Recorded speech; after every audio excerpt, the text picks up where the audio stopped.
All right, beautiful.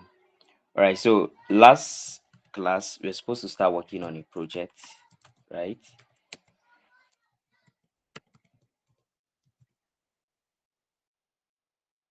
Okay, so let me increase the size of this. So dir project underscore one bar. So all right.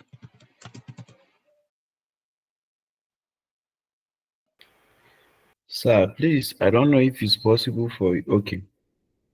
I wanted to tell you to dismiss your member.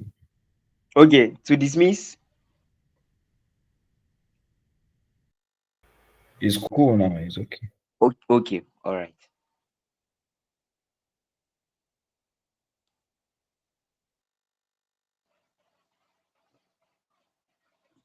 So I just hope this one is big enough for everybody. All right. So now this the project we are supposed to work on. Sorry.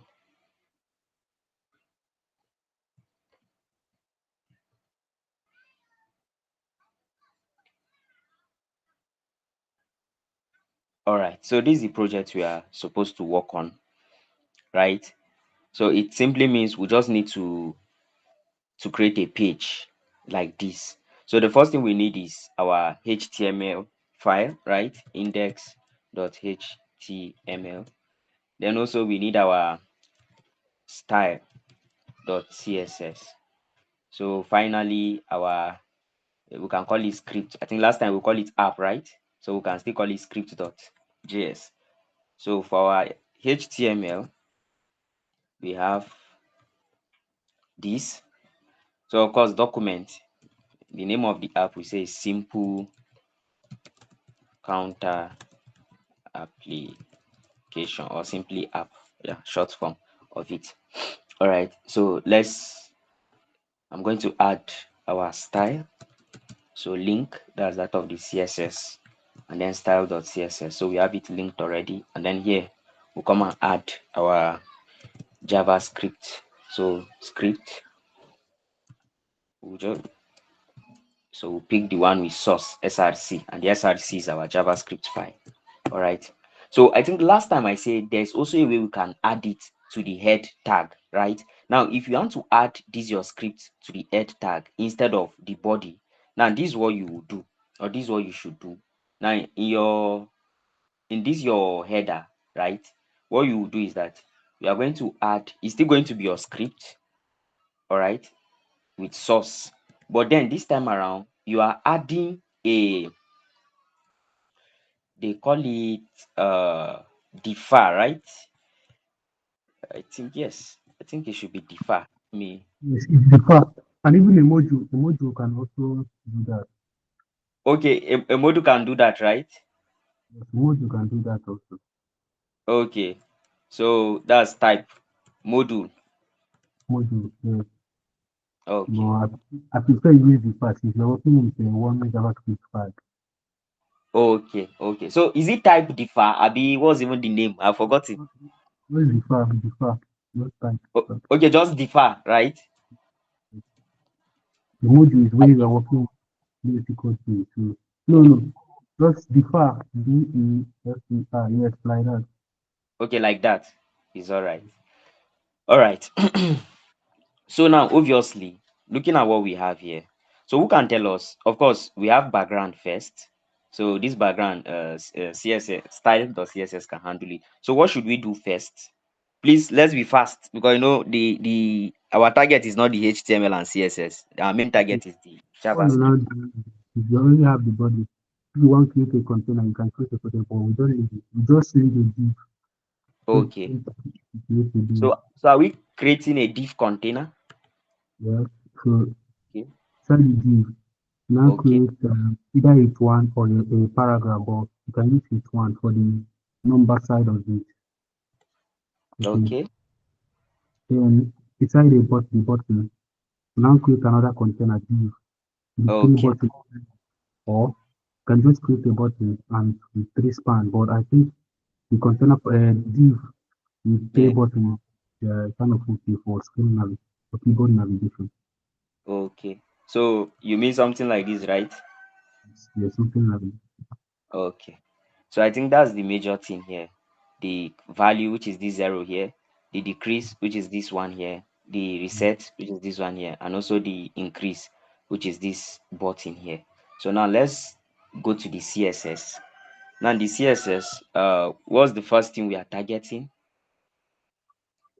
So for this div, are we giving it any ID?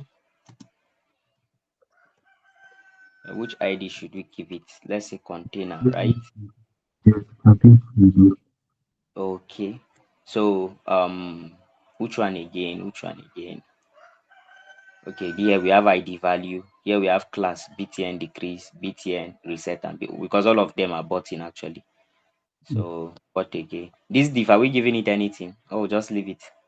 No, no, we can. If you want, but let's just do it. Okay, okay. So our styles now. How we going to do our style? So now, first of all, we'll start our general add, remove margin and add a box size into and set box size into border Okay. box. So like Yes, this. yes. Okay. So now look what we have here. So what should we do now? Now I think since we want the button to the container to be at the center, maybe we Yes. should use grid display the place item center. Okay. So can you direct me on using the grid? Okay, the grid is that you put the grid on the in the body, display Okay. of grid, place item center, then we kind of add height to the body so that it will bring the child container in the center. Okay. Okay. So let me get you. Now the what are we what's the name of what we are going to give grid as a value? Is the body because the body is the main container. Okay. Yes, I Actually, know. I mean, you always have key and value, right? So what will now be the key for that grid this that we are using? is it display grid something like that. Okay. So display. Yes, Okay. grid place item center. Okay. So anyone, obviously this one will give us the whole page for us 100 VH, 100 vertical height. So view, sim is a vertical height, view height. So any other thing inside the body.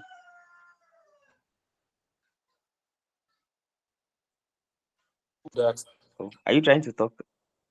Yes, I think you put height Okay. 100 VH. It will also contribute because Yes. so that it will place it to the center of the screen. You don't need grid, it's automatically. Good. So you can use it also. Good. So let me even start our this thing so that we'll see what we are doing. So we have this. All right. Yes. Okay. So for this one now, where is itself? Oh, sorry. So for this one, we need this one at the center and we need it bigger, right? Yes. Okay. So it means here you are going to have what's even the name of the this thing? Content. Okay, value. All right. So value, we have I text, think align yes. right? I think we can increase the size. Yes. Let's give it 5 rem. Okay. So is there any other thing? Yes. You can Okay. start, start by So we styling the so we button. have container, right? Grab the BTN. Okay, yeah, the container. So container, what I just want is the background color. let's give it a little bit of, right? Yes, At least let's add, separate it from the background. So what are we adding again? add it. You can use both shadows to separate it if you want something like that. You say You can use both shadows, but this box like just this? use the box shadow. Like I'm not box sizing Box or box shadow. okay, okay. Yes, Box shadow. yes. Okay. So what should we give Zero it? zero zero zero space zero. The kind of a color code. Okay. Okay, okay, okay, okay. Okay. Zero So zero. should we say ash? No, no, Okay, let's it's not here because we kind of we declare the x and y axis down, declare the color spreading and the boldness. So first of all, you kind of need a policy skill like this. Yes, okay. that is it. So we need to So now, extend but this the thing box outwards, is, right? but the thing now is use RGBA color so that we can fill the opacity. I think Okay. this color, So if you hover on it, you can change it to RGBA. Go down to this color and slide down so that it will select. which color should we pick? You mean Just color that go, is close to no, no, no, no. You can go back to that hashtag 000. Then okay. yes, yeah, All 000. right. Yes. Now you hover on it. Then there is this. Okay. If you hover on it, there is a slide on that color palette. There is a slide. Slide it down. No, no. There is slide at the left Okay, side. okay, okay. At the Okay, left side. okay. I have Yes, seen it. yes, This one, right? yes, yes. The thing is not even changing. I don't know. It's supposed to change to RGBA color to help us print Okay, the this opacity. one to change the color. No, no, it's not the color, like the color coding. The color coding RGBA color stuff. Or you can click on that top so that it will be changing to different color code. Okay, no At the problem. top, Let's leave this one. Now let's right? increase this box Pardon. padding. Good. So Whatever radius. it Let's add border radius to make it look better, right? is. So what of our buttons? I think we We can color them grab the now. general button color. We will grab the general button BTN and remove Okay. So border from BTN them. class, right? So what should we do for the button? The button we remove Should we follow what border AI of is giving us? No. no, Eh, eh, border of okay.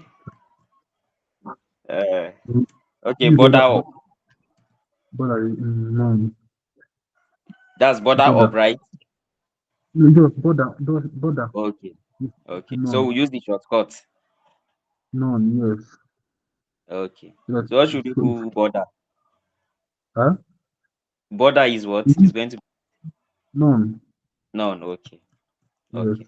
now you can add a padding maybe a padding of let's say um let's say 2 px or let's use 5 ps x axis and 10 y axis. Okay. Is it okay like Now this? can I add something like border radius Okay. maybe 5 ps.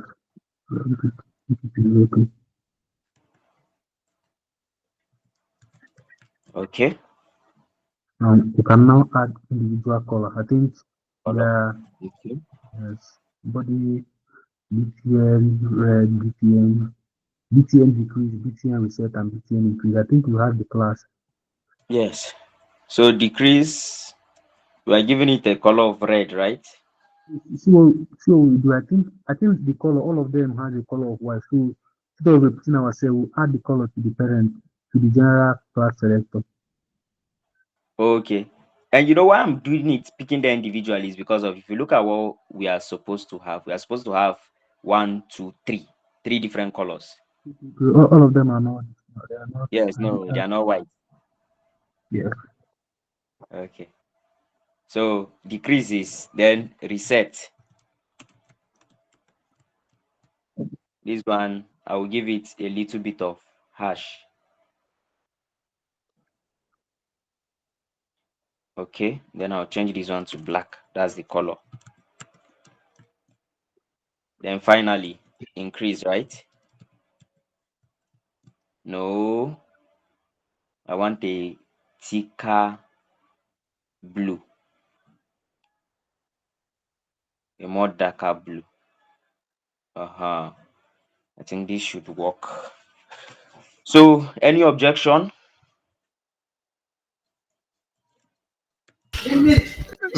Yes, sir. Okay, so I what's the objection? since we are trying to like achieve the project, so I Yeah. think in our HTML we should try and declare this thing the positive and negative sign, like Okay, instead of the instead of decrease decrease and and increase, right? yes, sir. Okay, okay, beautiful.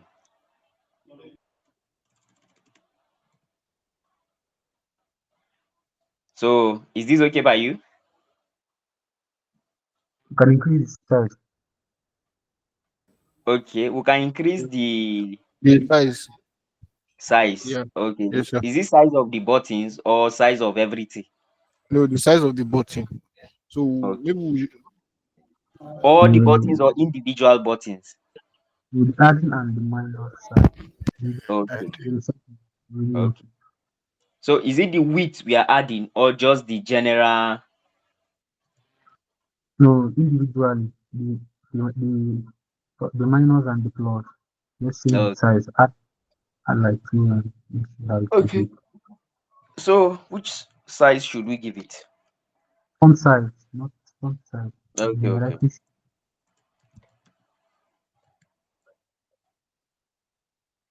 So let's try larger.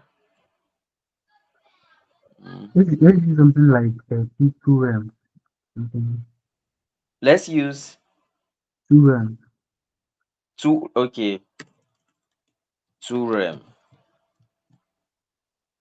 like this. Yes. Okay, that means we'll increase that of. Oh, is anybody this thing, is it not too much? Eh? Anyways, I think RAM is just two times the initial size. size. If we want, Okay, yeah, so if we want it to be 1.5, we can put 1.5 RAM, or we just use pixels instead. You instead. know, Okay, but is this thing that we have here, is it clear? Like, is it big enough? Is it clear enough? Okay, so let's use it. Don't worry. The assignment I'll give you people, everybody will go and build his own UI the way he wants it to to look like. Okay, so last week, right, we looked at three most important things. Number one, selecting element. Number two, making changes to element. And number three, using event listener to add to listen to events that occur on element. So now I want to ask, we have our HTML, we have our CSS. This is what we have currently, right? But if you can see, look at what is happening. I'm clicking on it, it's not even, look at, there's nothing. Look at, nothing. So now, what do I want us to do? Let me go back to our PDF, right? Now this is it. Build a simple counter application using either HTML, CSS, and JavaScript or Tailwind and JavaScript. Now, the counter application should have an increment, which is this, decrement, which is this, and reset button. Next, the counter should have a display screen that updates in real time. Now, where's our display screen? Obviously, these are display screen. In real time when the count is increased, reduced, or reset to 0. So now, if you are dealing with something like that, like this, the first thing is not just to jump and start coding. The first thing is to figure out how we are going to achieve this. Now, looking at what we have three buttons: reduce, increase, reset, right? So we can now put it that decrease. What does decrease do? Reduce count by 1, right? That's the decrease. Increase increases count by 1. The reset count to 0, right? Now, next, what do we now have? We also have display that shows count. So we'll ask ourselves, what and what process are we going to use to achieve this our counter app? Number one, we need to select all the elements we need. Number one, we need to select this our count element. Next, we need to select our minus, our plus, and our reset button. So we are selecting how many elements? 4 elements. So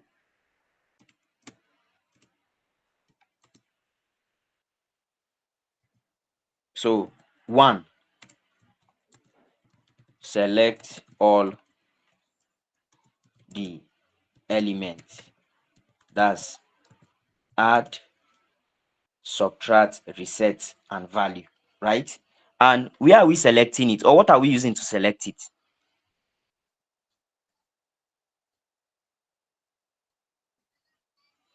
Hello? Yeah, we have methods. It's either by ID, tag name, class name, query selector, or query selector, or to decide on which one we would use. We would use. Good.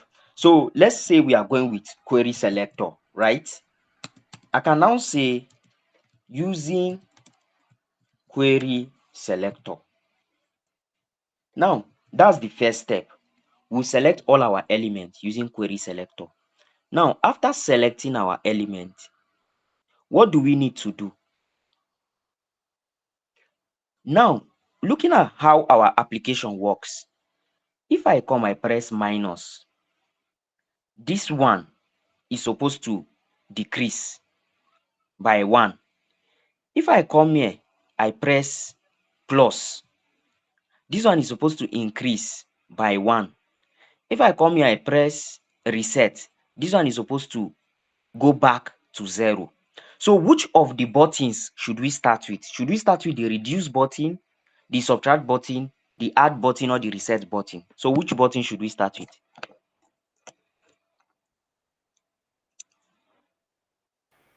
To me, let's start with reset because it is the one that starts with 0. Okay.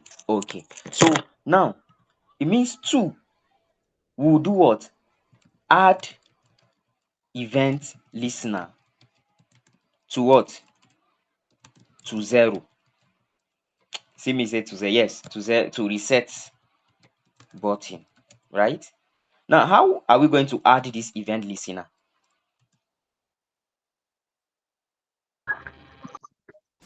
So I think we'll start by, for to make it very, very clear and not complex, we start by using query selector all to grab the whole button.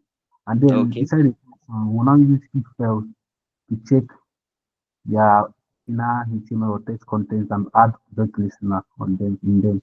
I think it's better. Or beautiful. we can just grab it one by one, but to make the code more longer. Thanks. Good. Now, this is why I want us to go by one first. Remember, there are people that are learning JavaScript for the very first time here. You understand? So let's go with selecting it one after the other. Once software is something you develop, you keep on developing and improving. You keep on developing and improving. So I want us to do it at the very basics. Even if we are writing 100 lines of code, let it be that everybody understand that 100 line of code, right? We are using. So after that, we will now come back and check. As this small app, 100 line of code is too much now. Is there any way we can use to reduce it? Then we'll now start looking at other ways, which of course this particular your suggestion is a perfect way to do that. I don't know if you understand. But we'll still come to that. Obviously.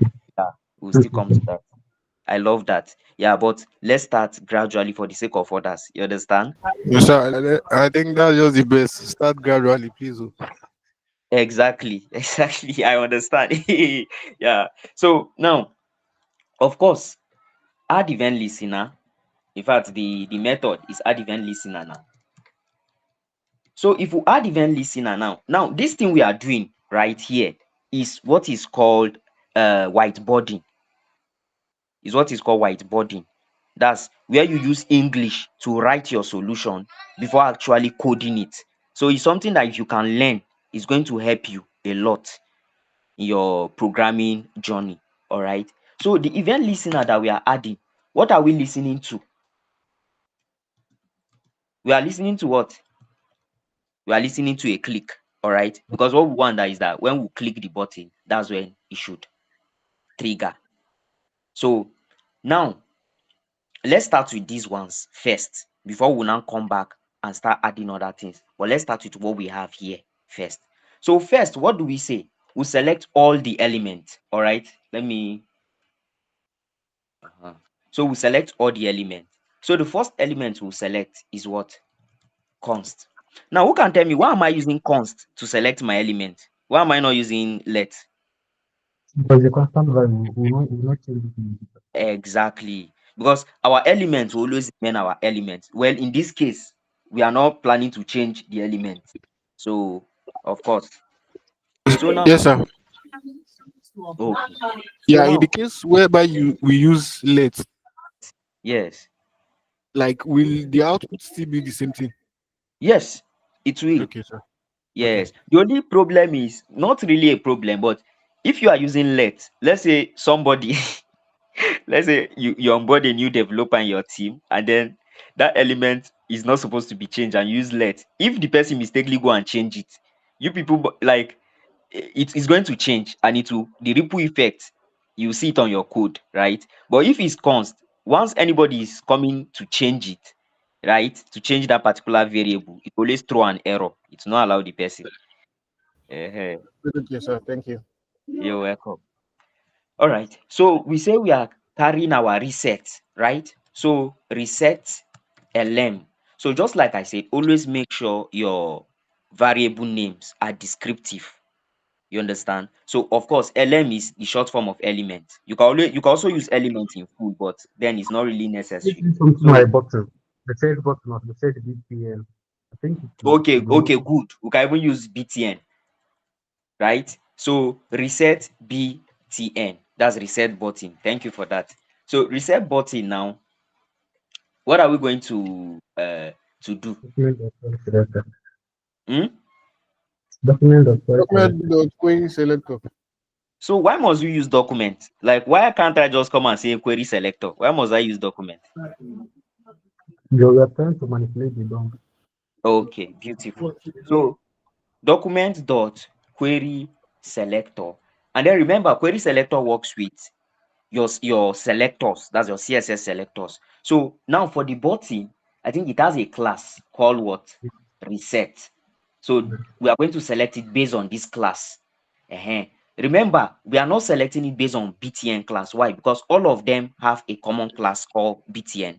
When we come to the solution Obed was proposing, that's when we'll see how useful this one is going to be, this btn. All right. But for now, let's stick with the unique class for each of them. So we are going to pick our our selector dot reset. Yes, sir. Okay. So I now, hello, sir. okay, I'm listening. Yeah, I want to ask a question. It's not really a question. Is there an extension that you are using that is making this thing maybe a suggestion to come out to pop up? Yes, yes. What's the name So of the extension, sir? okay, it's codium. As you can see it here, look at it here. Codium. Let me check. Look at it. It should be among. Okay, C. I think. Look at it here. Codium. Codium AI coding autocomplete. So, and one beautiful thing about it is that it's free. Yeah, free for unlimited. You understand? So you can make use of it. And one good thing is that you can always off it. Like you say, I snoozed it for 60 minutes because of it was just causing, giving me suggestion. I did not ask it. So that's why I snoozed it for 60 minutes. Yeah. So that's it. All right. So back to our code. Now we have selected our button. The next thing we need to select, we have selected reset. So let's also select this one, our subtract, and also our add. So we have const. Let me see, which name do we use for the class? We use include. Okay. So here is going to be increase btn. All right. And using query selector, of course, we are selecting the class increase, because here, look at it. It has a class called increase. So that's why we are selecting it based on that class. You can see dot increase. So the next one, we have what? Decrease btn. The same thing, class decrease. Then we also need to select this, our display. Right. So what is our display? Where is it? Value. Okay, it has an id called value. So we can select that one based on id. So const value query selector. So of course it's not a class, it's actually an id. It's not a class. Look at it here. It's id, not a class. So that's why I changed it to this hash instead of dot. So now we have done this first step, right? Let me even put it in the comment. Selected all elements. Now the next one, what do we say we are going to do? We say we are going to add event listener to what? To reset button, right? But before we even do that, I think our second stage is even to set the value of our display first. So, So okay, you wanted to I have ask a, a question? I have a suggestion. Okay, please go on. Yes, you know that if you are trying to access the number inside the HTML, it will Yes, make it into a string. yes, Uh, we need to convert it to number to perform the calculation, to the yes, addition. So I think what if we, we set something like a count is equal to 0 and set the value dot in that HTML text content to be now count, so that yeah. it will be more easy and clearer to control. I think it will be clearer like that. Okay, okay. So you mean, are we change? Should we change the what are they calling it? The variable name to count, or We will not change anything, we'll just add okay, count equal to okay, 0. okay, okay. So beautiful. Now So, we'll still come to that. this our value. You understand? Just like I said, I'm trying to take everything gradually, gradually. Yeah, but we'll see. We'll still come to that. Thank you for that. Yes, sir. Okay. I have a question. Okay, please go on. In a case where we declare our value Yes. as instead of making it as an ID, we just give it a class. Will it still Okay. work? Yes, it will. Okay, okay. So Yeah, that means, it will. and we are still going to use the query selector, right? Yes, to the Okay, query selector. okay, okay. But in this case, if hadn't been value is a class, we wouldn't have been using hash. You know, hash is for, if you Yeah, look yeah, at yeah. your Yeah, that's true. exactly, exactly. So that's it. So now I think we should first of all like resolve. I think we should first of all, sorry, we should first of all resolve this our value 0, right? So now looking at what we have here, I'll just make it number 2. I will change this one to 3. Yeah, make this one number 2. So, and then I'll say we have selected all of them, so including this value, isn't it? So now, if you look at this value that we have here, if you check the type of this value, it's going to give you a string. I believe we did types: string, number, and boolean, right? So you find out that if we check the type of what we have here, it's going to be a string. But what we need is a number, because for string now, when you do 1 plus 1 for string, it will not give you 2. Instead, it will give you 11. You cannot even do minus. For plus, what it will happen is concatenation. You have what we call concatenation. Okay, let's even try it and see, right? So I'm coming. Let me go to console. So if we say 1 string 1, this is a string now inside quotation, plus another string 1. So what do we have? You see we have what? 11. Why? Because these two, this one and this one is a string. Now if we decide to say, okay, 1 plus 1, normal 1 plus 1 is 2. Why? Because these two are numbers. Now anytime you are working inside your DOM, every single element, like a number like this or something like this or something like this, will always be a string. So for you to be able to run calculation with it, you have to find a means or a way of converting it to a number. I don't know if you guys understand.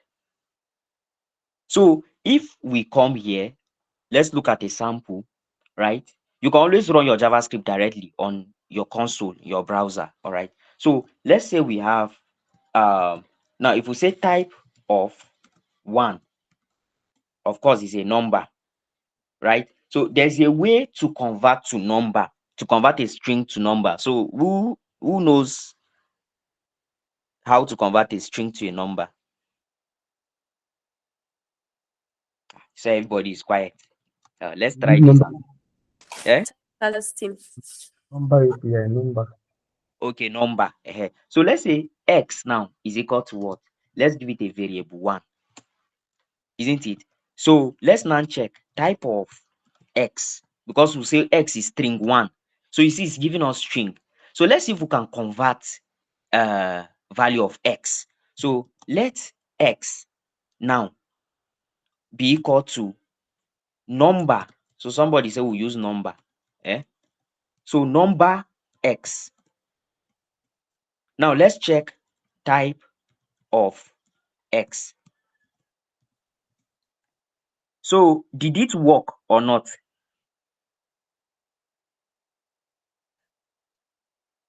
You can see that it worked. So what are we simply doing? What we are doing, there's what they call I've forgotten the name, but then what it means is, if you want to convert a variable from one type to another, you pass the variable inside, you call the type you want to convert it to, and then pass your variable inside that type.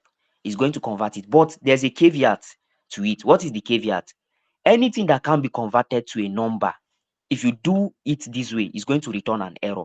For instance, let's say we have something like, let C equal to, let's say, M, right? And then we now say we want to convert M, C. What do you see? It will not work. Why? C is carrying M. M, in reality, is not a number. So if you are converting, make sure what you are converting is a number, is something that is a number, and not something that cannot be a number. M can be a number, A can't be a number, B can't be a number. You understand? But string of 11 can become number 11. String of 23 can become number 23. String of 2 can become number 2.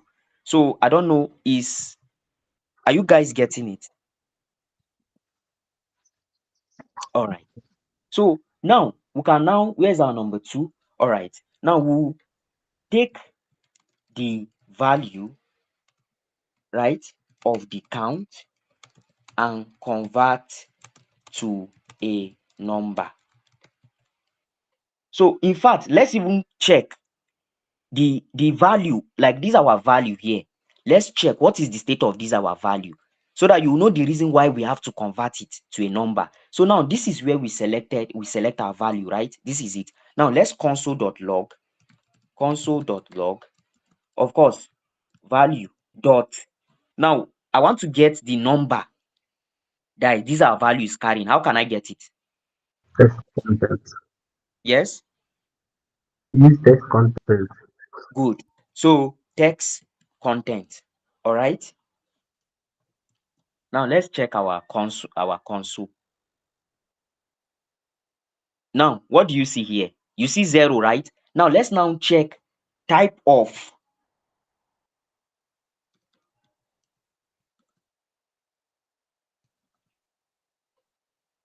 Now, what do you see? You see string. So this is the main reason why we have to convert it, because as it is here, it is actually a string. But what we need is a number. So here now, I'm going to do my conversion here. So I'm going to set initial count to 0, or let me say to number 0. If I don't even need to set it to number 0, it's already 0, but I can still set it to number 0 anyhow. Here it's still the same thing. So I'll just set initial count to number 0, or instead I'll just change convert value to number. So now, of course, let count equal to, or you can still use value, because I know some people might be confused. But why I say count is, this one is everything, is the element itself. But this one now is the value itself that I want to make use of. So count now will be equal to, now to get it, we are going to first convert, we'll call our number, and then we'll access this particular 0 using this dot text content, right? So now let's now check. Let's console.log count and see if it's working. Yes, we have 0 is working. Now let's now check what is the type of this our count that we converted. Let's see if our conversion has worked. So you can see we now have number. So is there any question, or is anybody confused on what we have done so far from the beginning down to this level? Okay, please go on, Jethro. Oh, so every number that we input in our HTML and then we want to work with it on JavaScript, by Yes, default, it is a string. So we must convert them to numbers. Is exactly. that how it works? Yes, that's how it works. Okay. Yeah. Okay, Rufai, go on, please. Instead of saying let count equals to number, can't we just declare our count as 0 automatically? Okay, beautiful. We can. We can. Yes, sir. Okay. All right. Yeah, we can. All right. But then, why why I decided to do it this way, right? Is because of, okay, anyways, we can still always update it. We can always update it. So we can, actually, we can. There's no single way of programming or building anything. That's the beauty of it. So you actually can do that. So any other question before we actually produce? And actually, this is what is called, now it's always good to test your code. While building anything, while programming, it's always good to test your code to make sure at every point in time, at every step, your code is working. The reason why is because imagine you went and code something of 50 or 100 lines just for you to find out that it's not working. Now, the time it will take you to debug, what you would have done is, as you are building, you would have been testing, so that at any point anything is not working, or at any point something broke, you'll be able to know that, okay, this is actually, there's an issue here. Where's the issue coming from? So it will be easier for you to resolve it. You understand? And so always put that at the back of your mind. So that's why you say I'm doing this. We are building, we are testing, we are building, we are testing. All right. So now we have our number. So the next thing we say is to what? Add event listener to our reset button. Of course, we know how to add event listener. All right. Now, how do we say a event listener works?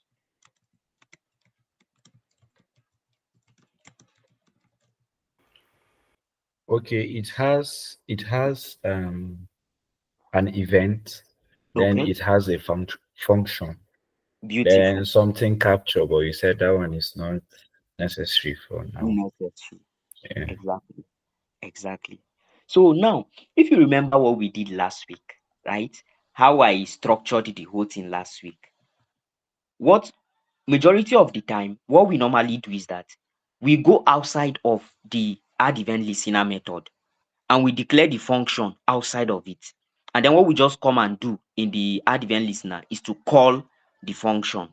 So now you can do that perfectly, it's going to work. Another way you can achieve that is to just do your function inside of your add event listener itself. So either of these two ways is still going to work. You understand? As you can see here, what they did was to use the function inside of their add event listener. Look at the function here. This is the open braces, this is the closing braces. This is the open one for the event listener, and this is the closing. So you can do it either of the two ways. It's still very, very okay. All right. So now back to, what we are building.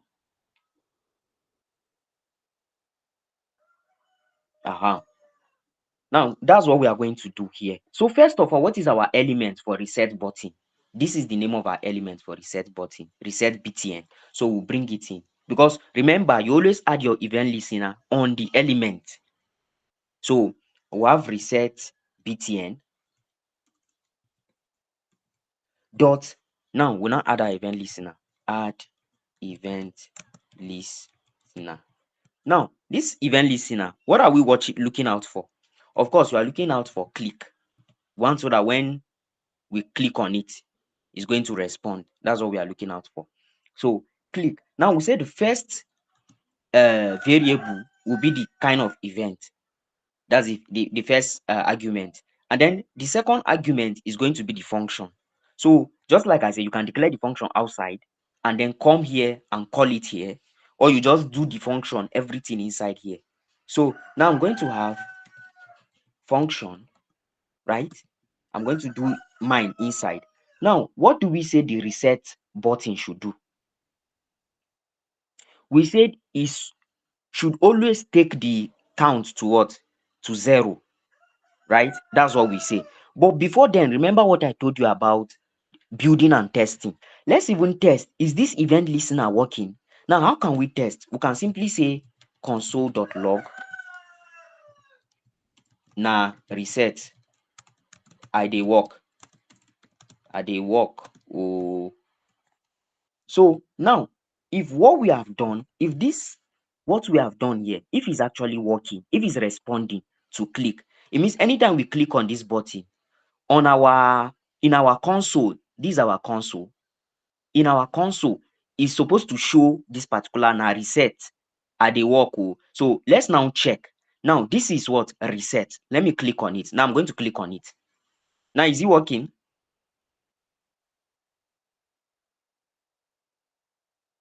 Are you seeing it? So it means it's working. So we can go on. That means there's no point of us being afraid, right? So now let's continue. So what we said is that we want this to always reset this our value to 0, right? So we can now say, okay, now let's Yes, sir.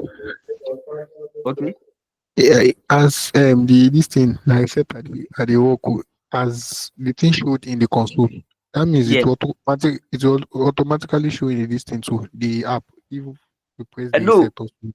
Okay, actually, why it will not show in the app is because Okay. that console log, I'm only showing it, I'm only telling it, like, show me what is, like, show it in the console. Look at the console part.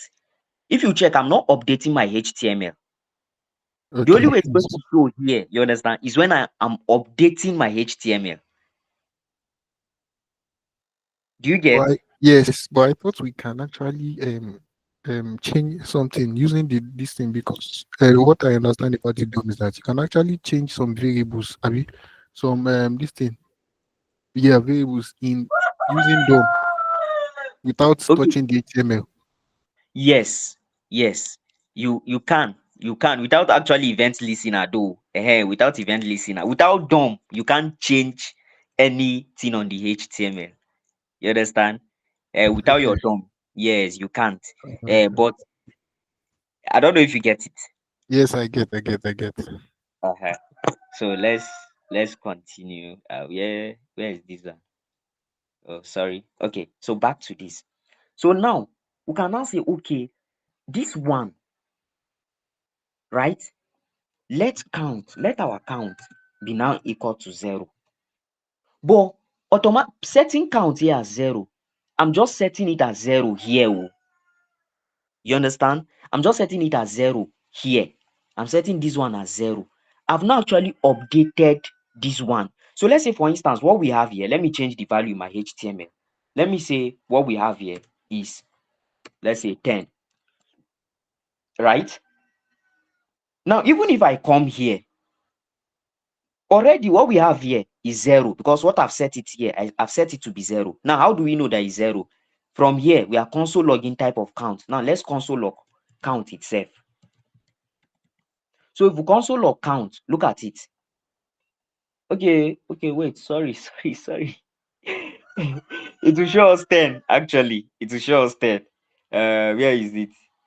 Where is it? I forgot that I actually linked count directly with the value in our HTML, which is this. And so anything I update here, it will always show here. So now you can see that here you see 0, but here is it showing you 0? No, here, because this one is getting the value directly from this place. Look at it here. Look at the code here. Look at what we have. So count is from value.text content, and value we are getting it from the value element, and the value element is this one here, which presently is having 10. So since it's having 10, of course what is going to give here is 10. So that's why you see what we are having on our, when we console log, is 10. But now we are setting it to 0. Why is it that it's still showing us 10? So can somebody help us? Why is it still showing us 10? Because the count is actually inside the callback function. So it will only be triggered when we click on the reset button. Okay. So now, if we click on a reset button, right? Is anything happening? Now, nothing is happening. Just like I said, right? What we have here, this count here is getting its value directly from our DOM, from this place, from the HTML, right? So since it's getting it from here, anything we are doing here, so far we have not updated our DOM. It will just be a waste of time. So for this 0 to reflect, we have to now come and then say, how do we get this one? How do we make changes to this? How do we assess this value 10 and make changes to it? Can somebody tell us? Value.text content. Okay. So now we have the value dot text content, right? Now we want to now set it to this value of 0, which is the which is count. All right. So we set it to be equal to our count, and then we save. Now let's now go back to our reset button and try and see if it's going to work. So reset. So did it work or not? It worked. Okay, Jethro, please go on.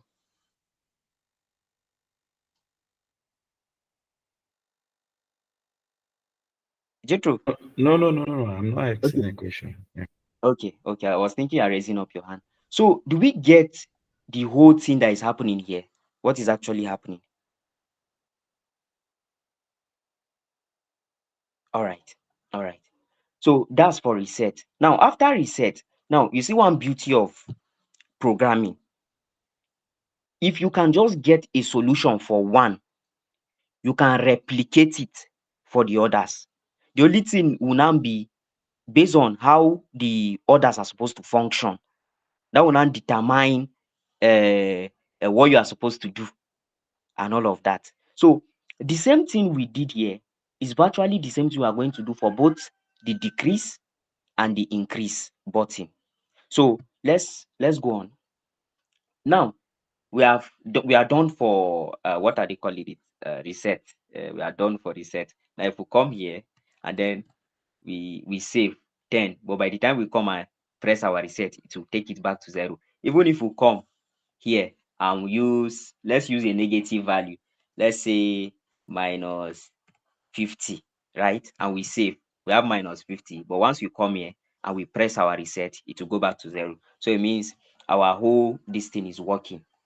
All right. So now we are now going to do for, okay, add event listener to button to reset button. Let's be specific. So which button should we work with next? Which button should we go for next? Increase. Increase. All right.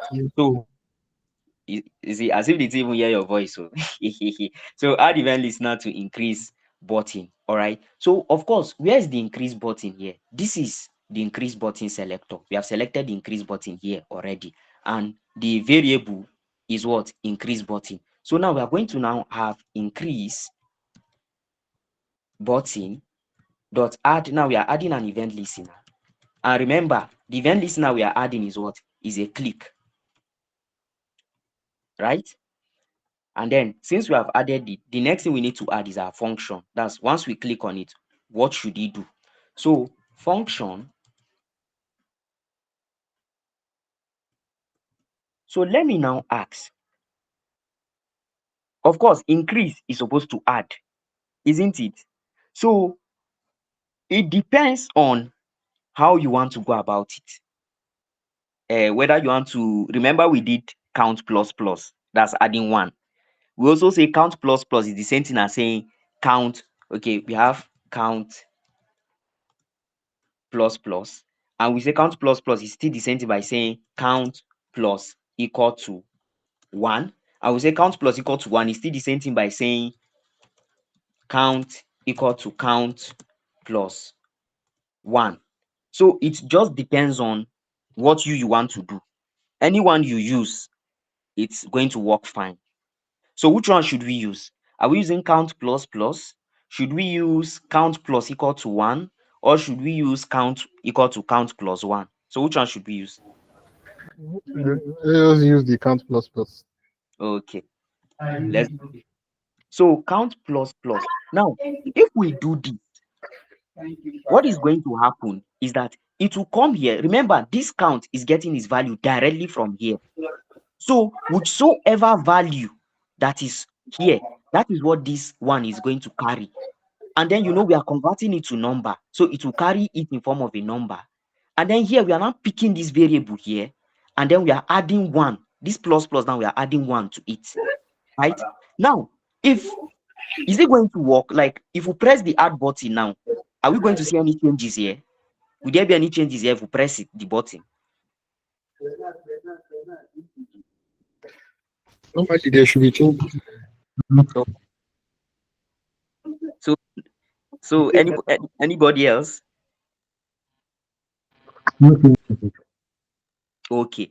Now, normally, based on what we want to do, there should be changes, but there won't be any change right now. Why? Because we are not updating the value of this our HTML yet. What we just did is just to update the variable inside our JavaScript. We are adding one to it, but we have not updated the value of this our HTML yet.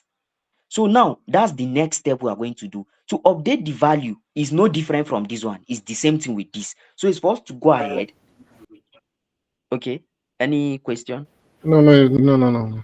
Okay. So value dot text content, and then we update it with what? With our count. So now we are expected that once we press our plus button, it should add 1 to this particular number. So let's try it and see if it's going to work. So now, is it working? Yes, sir.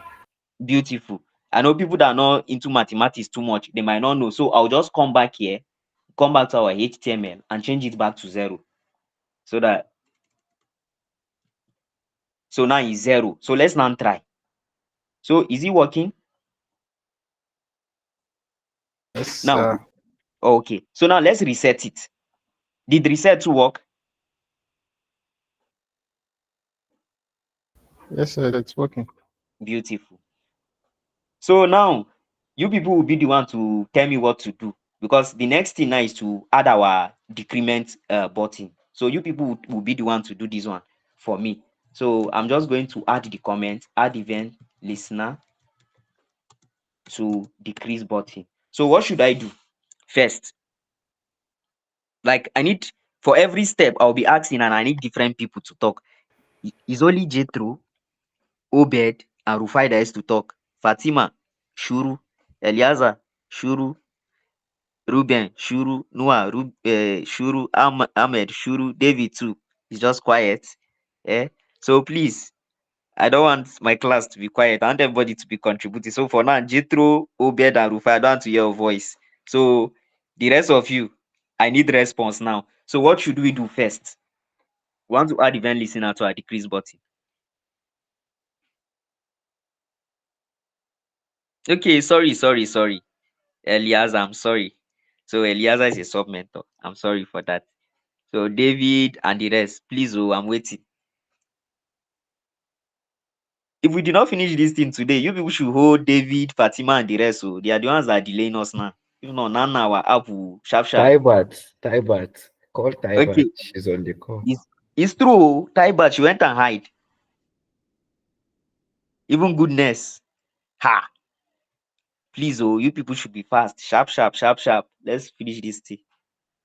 They think it's too simple. They know it's too simple. That's why they don't want to talk. Okay, okay. No wonder. So no problem. Since they don't want to say anything. So obviously we have done for reset button. We have done for increase button. Now we are going to do for decrease button. Now, can somebody check if you look at the pattern of what we have done so far? You find out that we are almost doing the same thing, right? Okay, for this one, we set count to 0. For this one, we are increasing count by 1. But all of them, after either setting it to 0 or increasing, you find out that we are going back to update the value of our HTML, all using the DOM. So that's why here we're having value.text content and then setting count. Here, value.text content and also setting count. So with this one too, from what we have done here and here, you should know that that of the decrease too will be no different. Now already we have the decrease button selected here, decrease BTN, right? So we now have decrease BTN dot add, we'll add event listener. And then what are we listening to? We are listening for click, all right? And then click, of course, after we must have given asked it the event we want it to listen to, the next is to define a function that is going to run once it click it.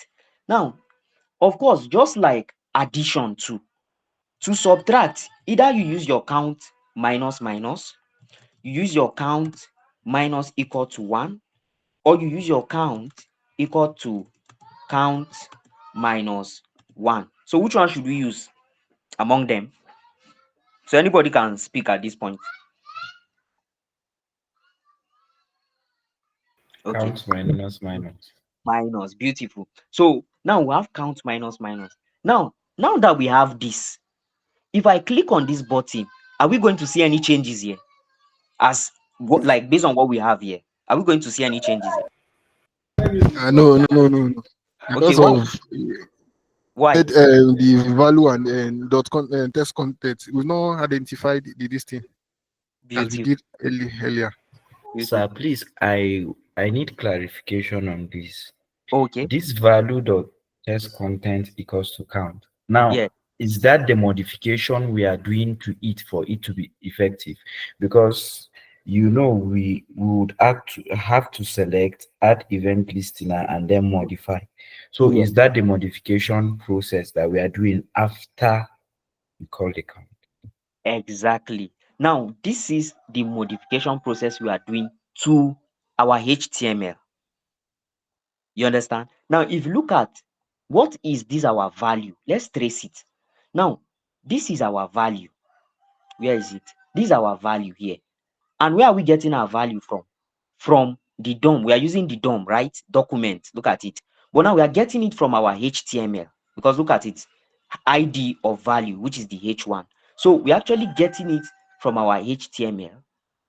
And then to update what is inside of that our document, that's inside of this our element that we are getting by ID value, this element, we are now updating the text content. Now the text content, if you look at it here, the text content is this one here.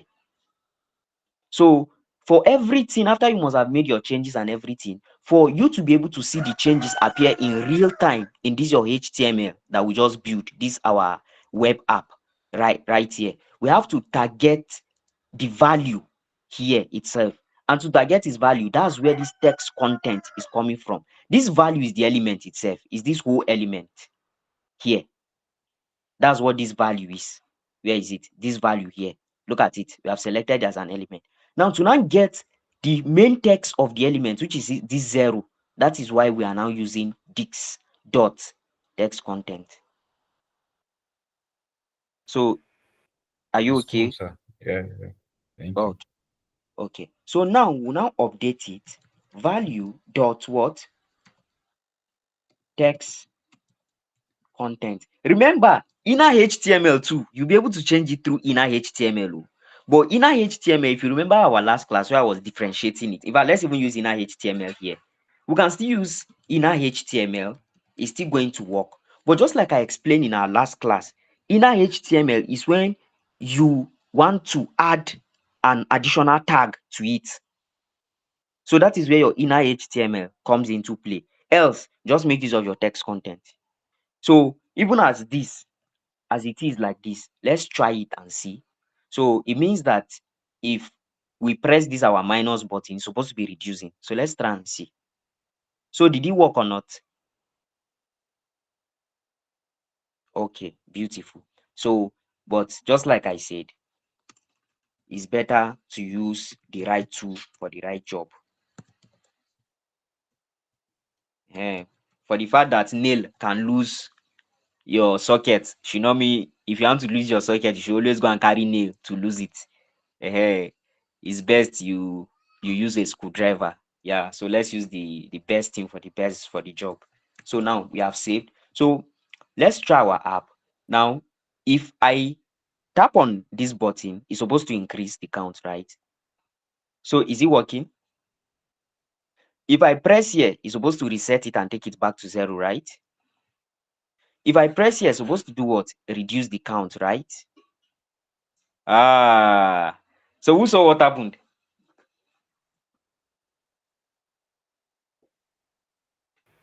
There's something that just happened now.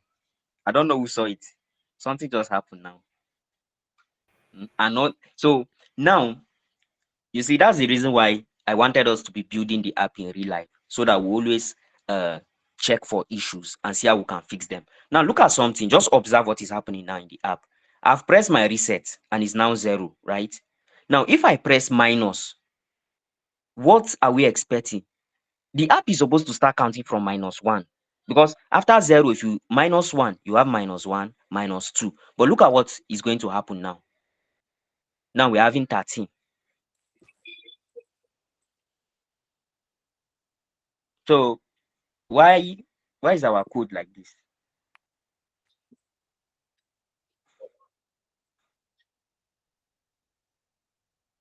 Hmm? I think Everybody just quiet. you have to use if statement to control when the count work. Okay. Like if count is greater than 0 before the decrement button will work, that can stop. So meaning that Okay. if you press the decrease this 0, it will automatically stop working. Okay. So So any other person? Now, wait, do we even understand the context of this error? I want Chuku, Obed, I understand where you are going to, but don't worry, we'll get to that. But do we even understand the context of the error? Now, look at what we are having. Our minus button is working. Oh, look at, look at 0 is counting -1, -2. If we press reset, our add. Now, do you see where I'm having issues with? This is 0, right? Now, it means that if I press -1, -2, -3, I press reset. If I press plus, what is supposed to be what is supposed to be the count? Is it 1. not 1? Yes. Good. Okay, look at what is going to happen. Why am I getting -2? Now, if I reset, right, and I press minus, what am I supposed to have? Is it not -1? Why is it that if I press it now, I'm having -3? Now, this is -3. Okay, let me even increase the count to this is 7, and I press reset. If I press this one, what am I supposed to have? Is it not 1? Why am I having 8? And look at our code. So what is happening? What is making that behavior? I Look at the think it does not come back to 0 when you reset. So beautiful. yes, when you still press the decrease or increase button, it goes back to the initial last count it has. Good, good, good, good. So that is where our error is coming from. So how can we fix this error? Like Why I'm doing this, just like I said, is to take us through the process of programming, because in building any program, you might encounter problems like this. Even senior engineers encounter problems like this, although theirs might not be as little as this, but then based on the level you are, you always encounter something similar to this. So where do you think our problem is coming from? Is it coming from our minus button? Is it coming from our plus button? Or is it coming from our reset button? So where do we think the problem is coming from? Okay, please go on, Obed. I think the problem, from my own understanding, I think Yes. the problem is we need to set the value of text content equals to count outside of these callback functions, add event listing, because we are getting the value of the count Okay. from the value of text content. We are now converting it to number, and we are not performing a calculation inside it. Because I think if we also set the value back, the value Yeah. of text is supposed to count, I think it will solve it. I don't know. Okay. Okay. All right. So now, from what we have, right? Based on what you said, you are saying these are value. We can change all the values to count and then check if that will fix our problem. Is that what you are saying? Let's put the value of text content supposed to count outside the callback function, like outside the function. Just let's put it outside to know if it's working. Okay. So you mean we should put it like here? Is that Yes, what you are saying? yes. Is that what you are saying? Sorry. That's what, Hello? yes. Are you Okay. hearing what I'm saying? Yes, I'm hearing you now. Okay. So it means here, instead of this, what we have here, right? We should now take it to No, we do it like that. hmm? Or we can also do it like this. It will work perfectly. Yes, this will work Okay, perfectly. beautiful. So now let's test it and see. Now this is our ad, right? But the thing is that we are not, I don't think we are not setting the text content outside. The value of text content is supposed to be set to count outside of this clip. You Okay. can copy, Outside of, you mean outside of this place? yes, you can copy it and paste it outside. One of them. Yeah, but you know, if we paste it out of the place, then it's of no use if you look at it. Because is once we click on this place, once we have this event click, right, it's supposed to trigger this function. Now, by the time we Yes. now take this one outside of the function, how is it going to trigger it? So No, there was a way you did last week. Instead of declaring the function within, there was how we called it back outside. If you remember, apart from this method. see what I mean. You one, Okay. it's just copy, but like paste it outside so that even if you don't click on any button, it will Yeah. automatically update. So that's what I mean. But you leave it inside this place, Okay. Okay. not the. That's what I mean. Okay. So we have done this right. So let's see if this one is going to solve the problem that we're having, right? So already we have this count going on. So if we press reset, it's supposed to take it to 0. Now, if we press minus, it shouldn't continue from where we stopped in our ad. Instead, it should just start from this 0 itself. So let's try it and see. Okay, it's not still working. That means this solution is That's not what I'm going to work. see what I'm Okay. saying. You set the value of text content supposed to count outside. Take it at line 22. Let's see if it will update it. But if Okay. you don't, just add that one. Okay. Like I don't still get what you are trying to say. Oh. See what I'm trying to say. Okay. You have value post document or get element for example, you have This one, set right? the count to 0. Now I want Okay. you to value dot text content equals to count outside. Just one line after the Okay, declare okay, okay. So value dot text content content. equal to count like this, right? Let's try. I don't know Is this what you said we should do? what I mean. Okay, Let's okay. All right. So now let's try it and see. Well, I believe this solution should work, but still, let's test it and see. So now, if we're adding, right, and then we press reset.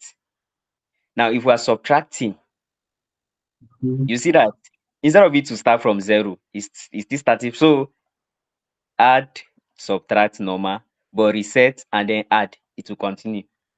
So any other suggestion?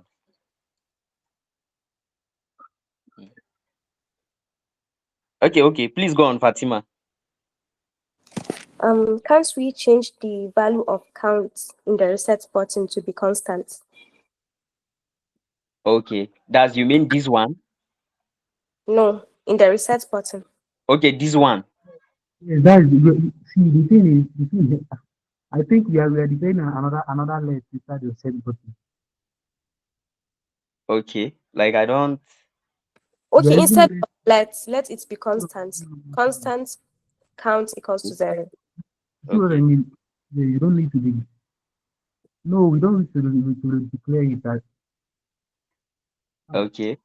No, we are taking suggestion from people. So let's try this one. So is that okay, Fatima? Yes. Okay. So let's try this one. Just like I said, no solution is wrong, right? So solution can be correct, but no solution is wrong. So you have to just put it at the back of your mind that so far you are programming, a solution that you think might work that did not work does not mean now wow, now so I fail. No, it simply means I need to try something. You understand? Yeah, this one is not working. I need to try something else. So let's try this one and see. So these are add, right? These are reset, and these are okay. So mm, mm, okay. So who I have a else? suggestion. Who else? Okay, I have a Obed, go on. reason why is that the reset, the increase and decrease button is working perfectly because we are actually updating the count that we declare at the top.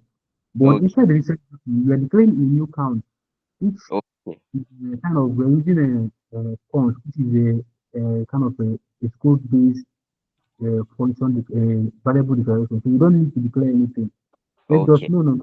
Let's just leave const count. No no. We will set count to zero, but we will not declare it. We will not declare it okay, today. okay, okay. No, you don't need to delete it. See what I mean? Like this, So right? come back to the initial code. Okay. So where should I come to? Which number? So Like which line reset, number? Just save, this control Z and Y. So return to the initial code before you execute it inside the reset button. okay, yes, inside the reset button here. Okay. What I mean is you declare count equal to zero, then update it. Okay, so count equal to Then 0. zero. No, Okay. then value the set content equals to count. Okay. Like this, right? Let's try it. It will be like this. Okay, good. So now let's try it. So we have this, right? We have reset and we have this. So is it working now or not? It's working. Beautiful. So okay, Obed, you still want to say something? No, no, I don't. Okay, okay. So Obed, thank you for that. Now, if you observe what we had before, right? So who can tell us what was actually happening? Let me okay, when we had this, right? Why was why are we or why were we having that issues we're having? Can somebody like explain? No, not you, Obed, not you. Uh, let somebody else. So why were we having that issues that we're having? Now, what I want you to do, right, is look at our decrease button, look at our increase button, what is inside, look at our decrease button, what is inside, and then look at our reset button, what is inside. Check what is the difference between these three.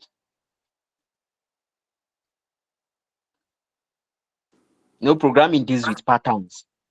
So please go on, Fatima. For the reset button, I think it was just assuming the value of 0, but not storing the actual value of 0. Okay, beautiful. So any other person? We are using let for count Okay, in okay, reset button, okay. but when we are calling it on these other buttons, Yes. we just set count. Okay, beautiful. Now, if you look at between the reset, the add, increase, and the decrease, you find out that for this one, we are just what we are doing here. We are not doing it here and here. Here we are just adding the value. Here we are just subtracting the value. But when we now came to reset, the mistake we did, or the mistake I did, since I was the one with the keyboard, is that I was redeclaring the value of count as 0. Right? I was redeclaring the value of count as 0. Whereas what I was supposed to do was just to simply change the value of count. Now, let's even experiment it, right? Let's experiment it here. Now, let's say we first declare a value. Let x equal to, let's say 3, right? And then we now say let x equal to 0. Now, what we have done here is redeclaration.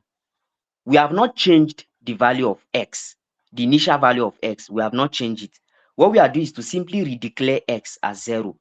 Now, from what we have here in our code, if we redeclare this one like this, once we press reset, it will come back to 0. But our main value of the count, we have not changed it. It will still remain the value that was there. Despite the fact here, it was able to update the value to this. But the main value have not actually been changed. What we have done here is to redeclare. So that's why if we come back to plus or minus, it will continue from where it stopped, because those are the two that actually making changes to the value of count itself. So now, to avoid this, we have to remove the let. So by removing let now, we are now changing the value of count to 0 and not redeclaring it as 0. So hope you guys understand. Okay. So So Obed. Yes, is sir. it going to work this way? If we Oh, try it like this, is it going to work? like what we have here, like this, right? Yes. It should. So of course, let's try it. Yes, let's try it. It's code, so we can always try. And if it doesn't, we'll always go back to it. So did it work or not? It did. It It did. did.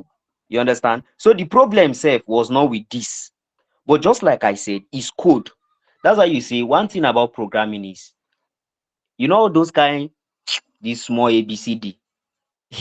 In programming, they don't used to say this small ABCD.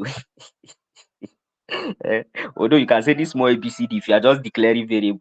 But if you are doing any other thing, you can likely make some kind of mistakes and errors that can just cause your program to behave in such a way that is not supposed to behave. All right. So always put that at the back of your mind that once you are programming, issues like this might come up.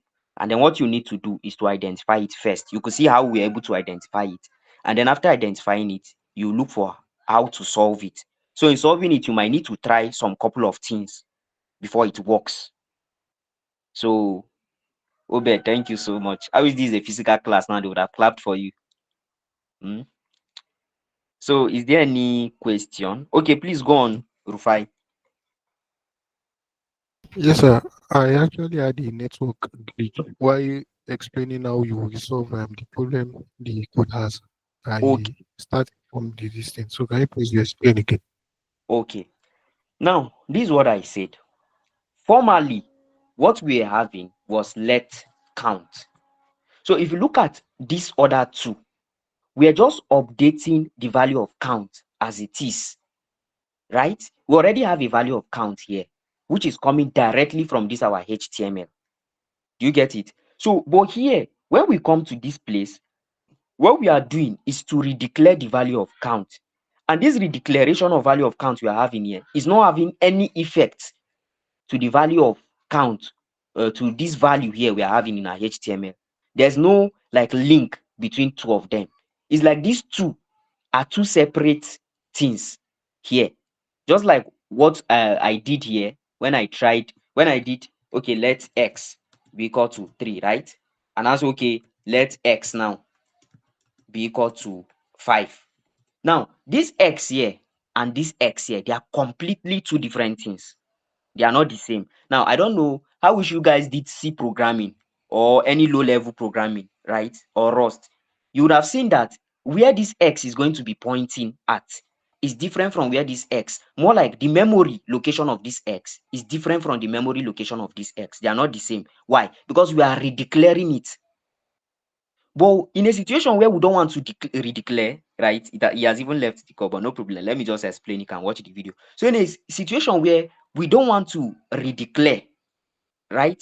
We just want to use still the same x to access still the same x, the same memory, this thing, location of this same x. We will not have to redeclare it. What we just need to do is to call the x. Since we have already declared it, is to call the x and then change the value. So that is what is happening. So by we redeclaring our count here, this count now is in a different memory location from this one. This one is the main one from this our HTML text. But this one we just did now is in a different memory location.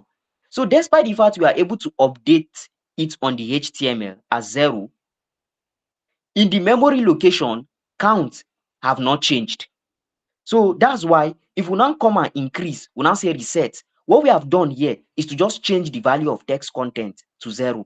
But this count itself in memory has not been changed to 0. Because what we are doing here is that we are redeclaring. I don't know. Let me do a small Google to check how to check memory address of variables in JavaScript. I think that way you guys will understand what I'm saying. A variable in JavaScript. I hope JavaScript has. I know Python has, C has, but then I don't.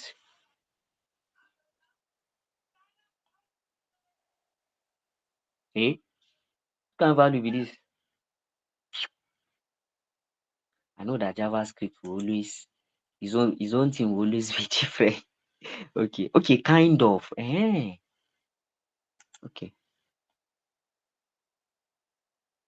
To find the memory address of JavaScript. Okay.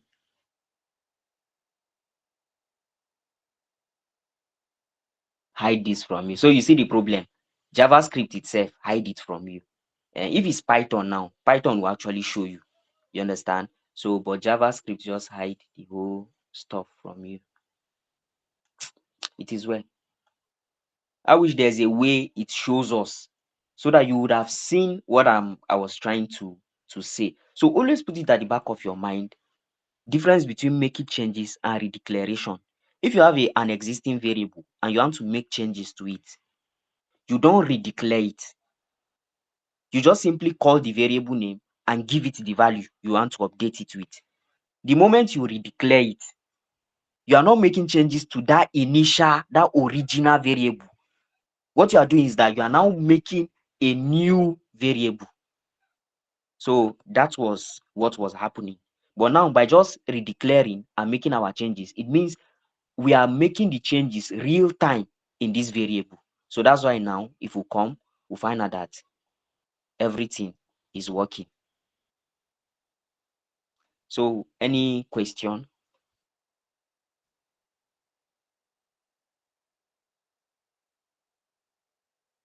And mind you, it mustn't be only click. It can be double click. DBL click. Remember last class. So if I want to reset, if I press click, it won't work until I double click. Double click. So it depends on the event. If Kuma you don't want all this one, you can use mouse over, right? Let's say click, and then for the increase, you can use mouse over as your event. So we have mouse over. So if we just come here, we'll just be moving our mouse and then it will keep on updating. So any question?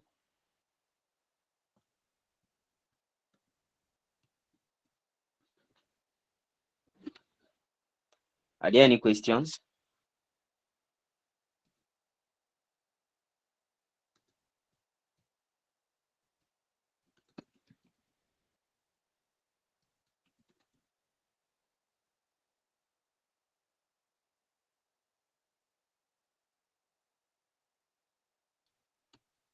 Any question?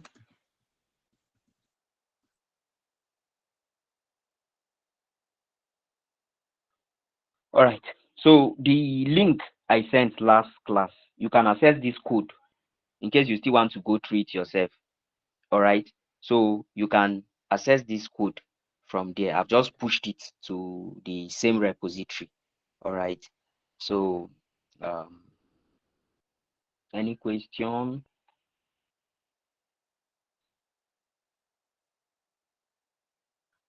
Okay, no question.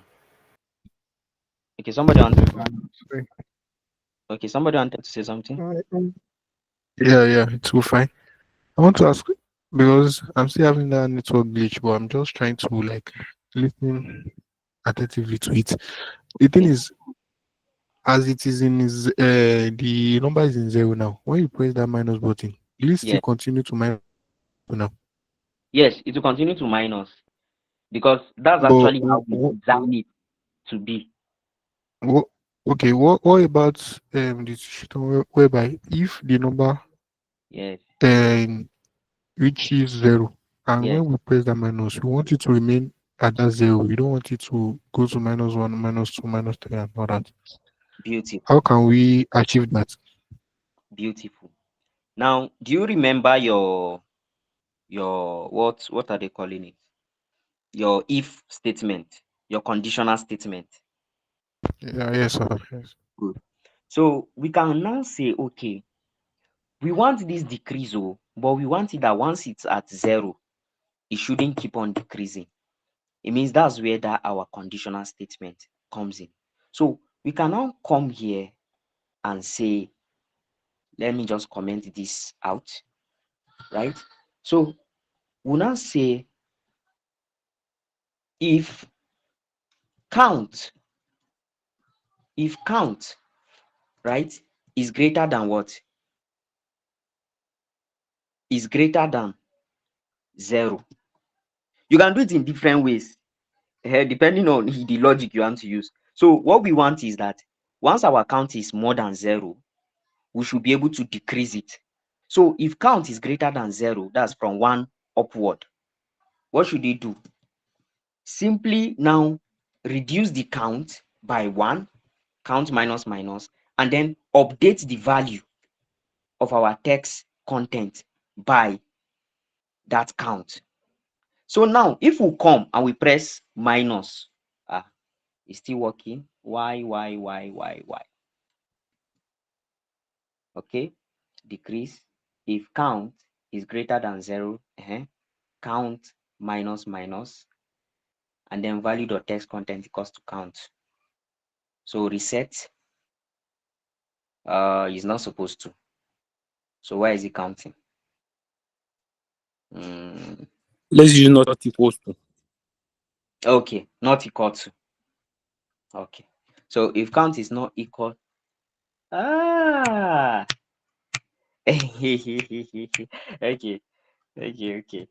So we'll still come back to that. All right. So I hope everything is wrong with Isma. Is okay. So what is happening?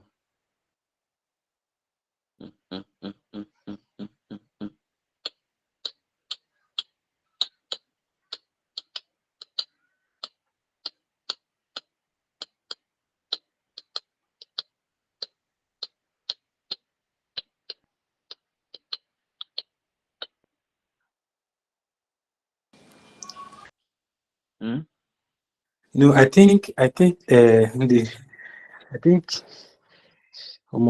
thing is, do we supposed to grab the value dot test content I be the count. Okay, that's another thing. Hmm, So I don't know if it will work that's or another since thing.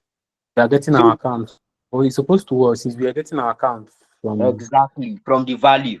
That's what I'm yes. looking. So probably what we should do, instead of checking with count, let's check Yes, with value and see if value will work.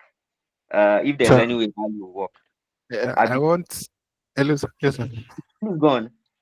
Okay. What I'm just thinking. I don't know whether it's correct. What Okay. about what about if we return our count when so we just use this 3 equals to Okay.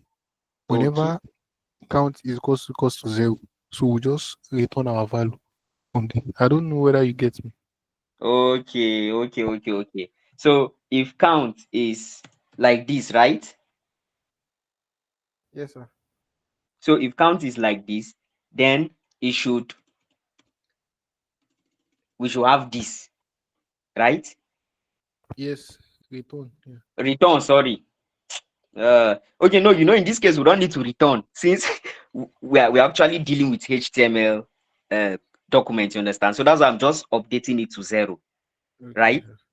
sir. So it means in our else block, we can now do our logic like this. Okay, so let's try and see. Okay. Okay. So any other contribution? So many of you are just quiet. Yeah. So let's try that of value and see. that's Okay. what I'm suggesting Yes, now. sir. Yes, sir. I think you've That's not what gotten what I'm trying to say, sir. Okay. What were you trying to say? Sorry. Is it maybe you should try and cancel this code you've written, like starting from Okay. after the decrease button dot add event listener click and function that one. So maybe you should do something like this, like if Okay. if the count equals 00 in a bracket. Like this. I don't know whether I can't really hear you. I'm having a network Okay. break. So I don't know. Is it I'm hearing you here. Like from my Okay, own end, okay. I'm hearing Okay, you. if you are hearing me then, because Yeah. the screen as you are typing, I can't really see any of this. But if you are hearing me, I can. Maybe I should Oh. just go on. Well, please go Let on. me just yes. So like if count is equals to 0, like three zeros. So maybe then you open a Okay. curly bracket rather. So you Yeah. return. Okay. Okay. Just Then return like this. yeah, yes, you return, yes. Then now declare our count again now that count equals to -1. Okay. Count minus equals 1 or count minus, yeah. Okay. That's after the return here. Yes, after the returns. Then Minus like this. no, it will not be in our Okay. this in our Okay. first curly Okay. braces. Yeah. Okay. Like this. Yes, else. sir. Yes, sir. Okay. Then we'll now yes. Something like that. I don't. Maybe we should try that first. Okay. Okay. So let's try it and see. You see, no wonder all those things we are doing did not work. All of them were supposed to work. I just realized that my this thing have disconnected. Oh So my I god. just So that's why it was not working. It's God that save us. So would have sleep here today. Kai. God have mercy. So sorry. I think when I updated my what are they calling it?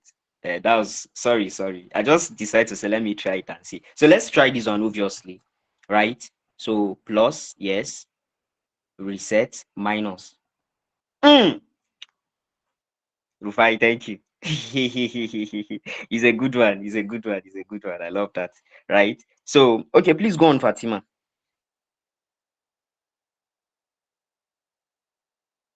Okay. Oh, I was thinking Fatima is raising up her hand. So you can see the solution Obed proposed should have worked. If not that, this thing is the solution I wanted to check might have worked. I don't know. We're about testing it.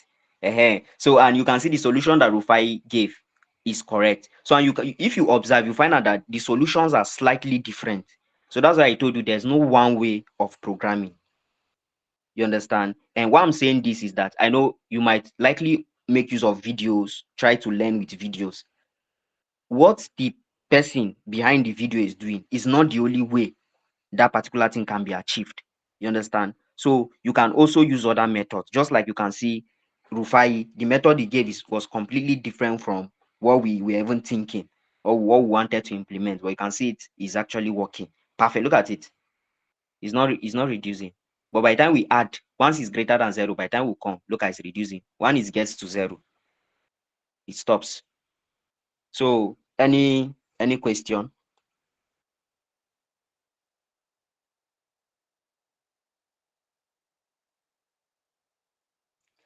Any question? Why is he impatient today and ask any questions? Like, is a calculator app that people go and build for me? Let me show you the kind of calculator app self, so that.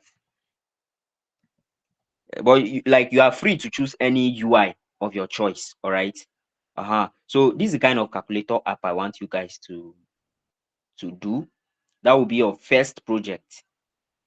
Or have you worked on a project before, like from your first class? Maybe HTML, CSS. They give you guys like a project to go and work on. Okay, so now this is going to be your first. Just like I said, you are free. There are different kinds of calculator. If you go online now, you search for simple calculator UI, right? You see different UIs. So you mustn't all do the same UI. So you can see different kinds of UI. You can see this one, how it looks. So what's the meaning of UI? UI simply means user interface. You understand? So Okay. yes, so you can see the different types. So it depends on what you want. You mustn't do the same thing. Yes. So what I want in your calculator, you should have a plus, a minus, a times, and a divide. And then your numbers. That's from 0 to 9. That is what I want. And what I want, I don't want to stress you guys. So I just want it to be able to work with just units. That's if I say 1 plus 2. Here, it should show me 1 plus 2. You know that this one it did not show the plus. It just show 1. I press plus, then 2. It now show 2. I want your own to display the 1 plus 2. Then when you now say equal to, I want it to now display the answer. So you don't need to do like the one for 2 numbers for tens. Tens is always in 2. I don't want you to do that because that one, you might face some little challenges with that one, but we'll likely work on that one if we given the time. Yeah. So you should just be working with 2 numbers. When I say 9 minus 1, it should give me 8. So this is what I want you to work on. So I'm giving you guys the whole of this week. Today is Thursday. You have Thursday, Friday, Saturday, Sunday, Monday, and our first class is Tuesday, right? I believe that some part of the north, that's those areas having light issues. I think some of them have started seeing light yesterday, like Jos and some part of Kaduna as well. So at least I believe that will not be an issue. So just settle down. Everything we have done here is what you need for that calculator. The only difference is that you are now having more things to work with. Here we are just working with 3 buttons, minus, plus, reset. There you are working with the operator buttons, 4 of the operator buttons, plus, minus, divide, multiply. Then you are working with 10 of the numeric buttons, which is what? 0 down to 9. So any question? Let me push these changes I've made.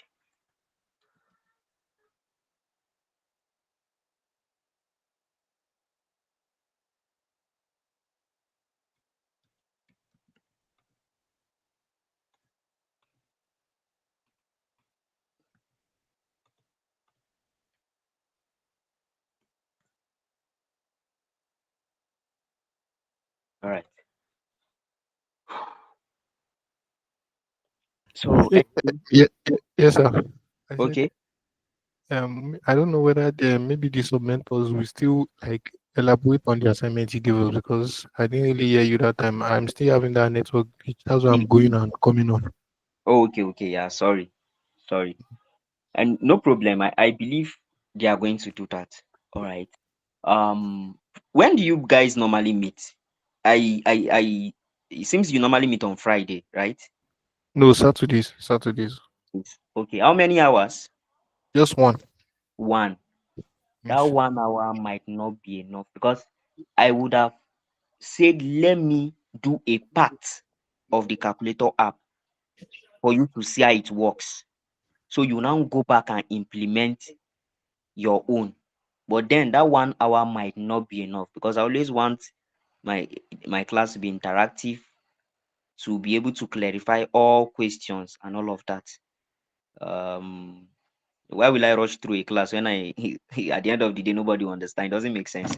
So that's why I like to take my time. All right, no problem. So I believe the sub mentors will elaborate more on it. Yes. So you guys should Wh- okay. Why, like, why can't you start now? Maybe you can just start the explanation since it's just bare minute or 5 minutes after 11. All right. You know we have not even done what we are supposed to do today. Hope you guys do. I thought it was the project you wanted to do. Seriously. You know the project was supposed to be well, it's true though, it's true. But let me even see what we have. Sorry. Uh just give me some minutes,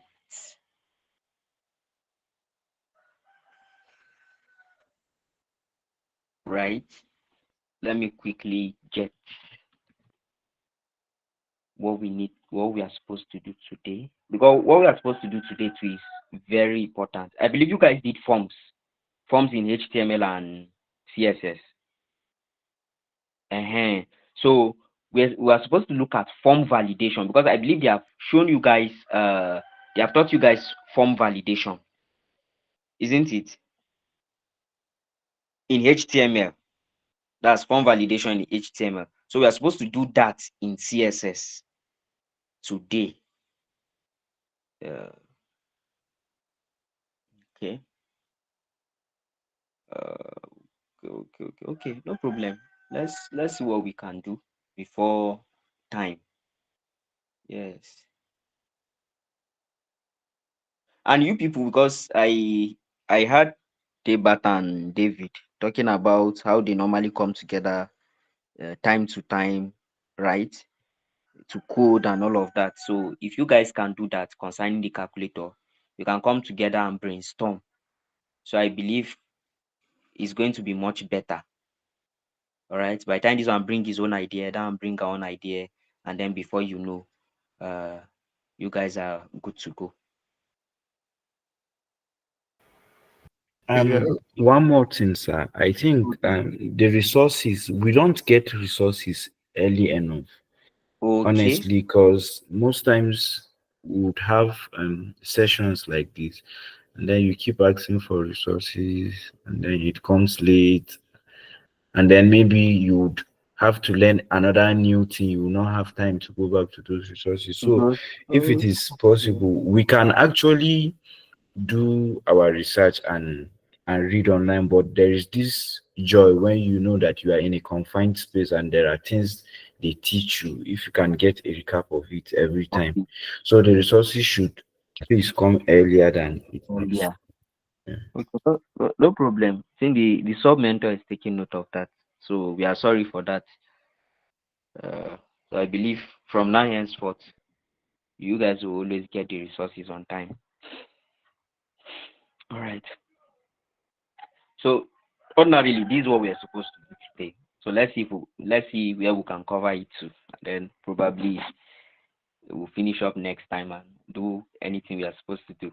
So now we talked about event handling, right? Where we have to do it, the add event listener, the type of event, and the function that should run once you call an event. So here we'll be looking at more advanced event handling. and then we'll also be looking at form validation. So I believe you guys have done form validation in HTML, right? Where if the person did not put the username or he did not put the password, he will not be allowed to submit the form. Yes, it has been long I touched HTML and CSS, so I don't really know.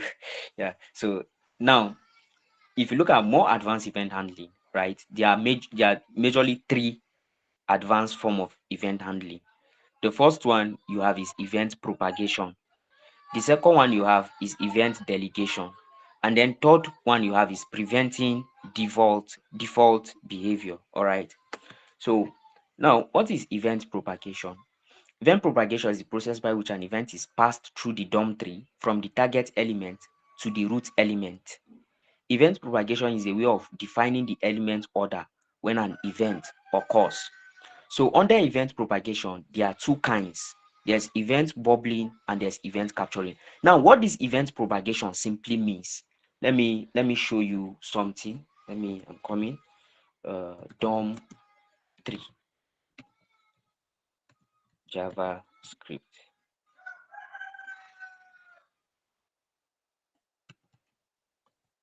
So now, this is a DOM 3. Let me open it. Okay, good. Now, this is a DOM 3.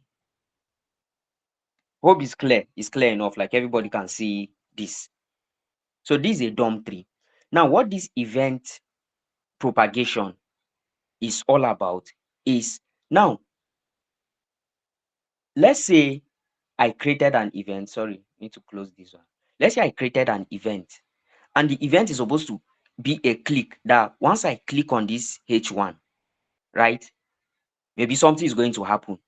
So event propagation is that if I click on this H1, now if you look at H1 is under body.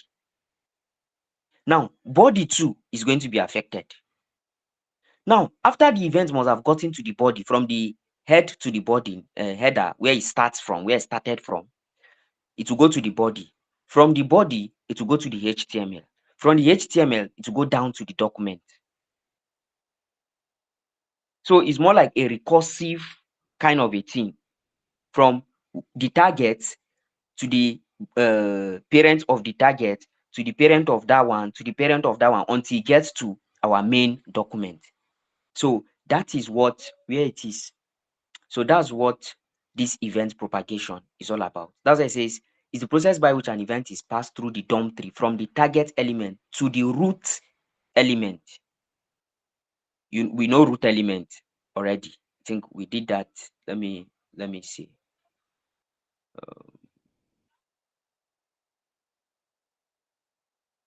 In depth.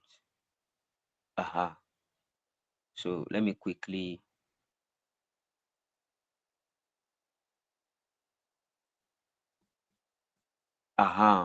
Right. So these are our root node here. These are root node here. So let's say now I propagated an event here in this list here. This list, the event will now flow to this unordered list, because this list is under unordered list. Now, once it gets to this unordered list, it will now flow to the body. Getting to the body, it will flow to HTML. Getting to HTML, it will flow down to the document. So that is what this event propagation is talking about. So now there are two different kinds of this propagation, and they are event bubbling and event capturing. Now, let's look at what is bubbling. So they say in bubbling, the innermost element event is handled first, and then the outer, and then the outer. Yes. So the inside one, that's what is going to trigger. Then based on how the inner one is being triggered, it will keep on going outwards. So it's more like from inside out, right? So, and that's what we are having here. Now, if you observe this code here that we have here, let me zoom. I think it's looking more small. So, hope this is it. Okay, no. Event bubbling. Yes. So now, if you look at this code closely,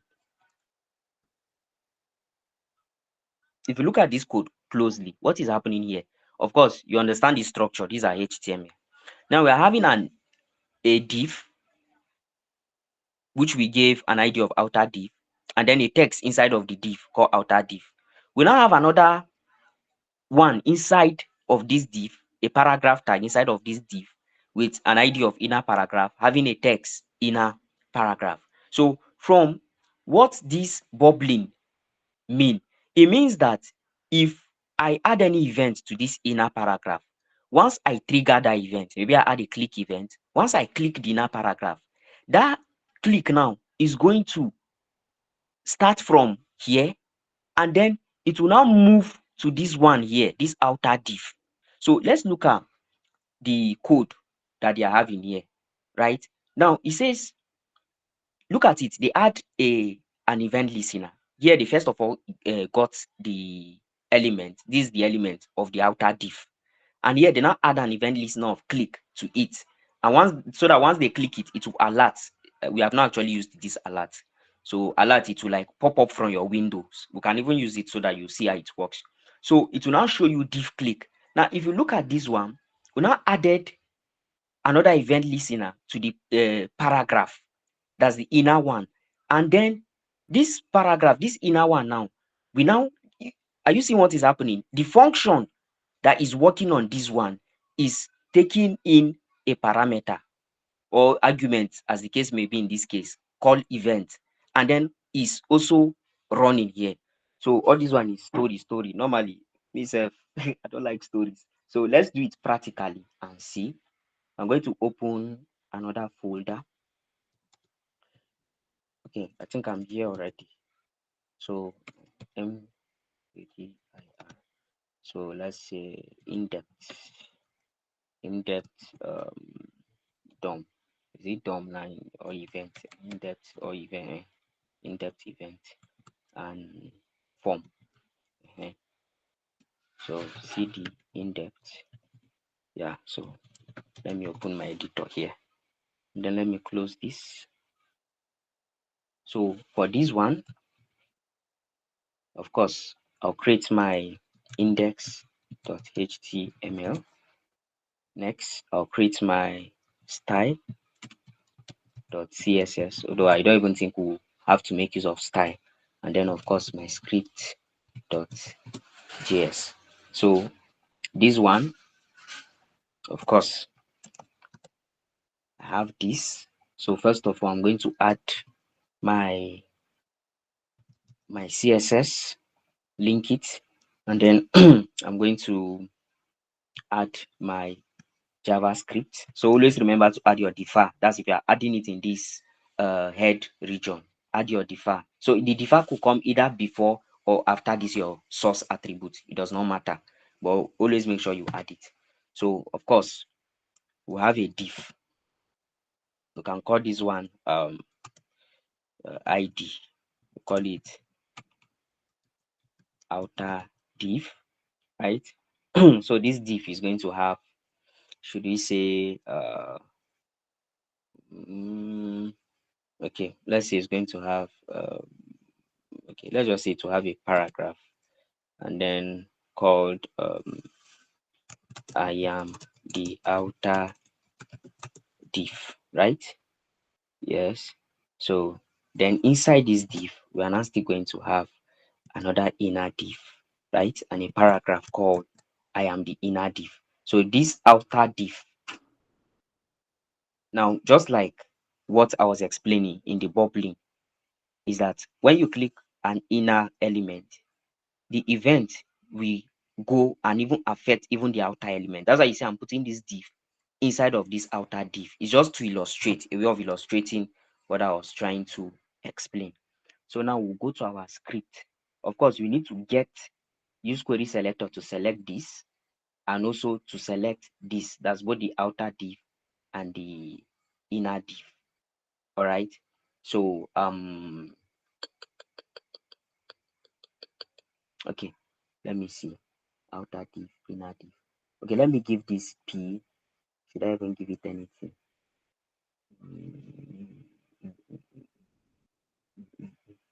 Okay, no problem. So now, first, we are going to select the elements. So in selecting the elements now, you can say const outer div.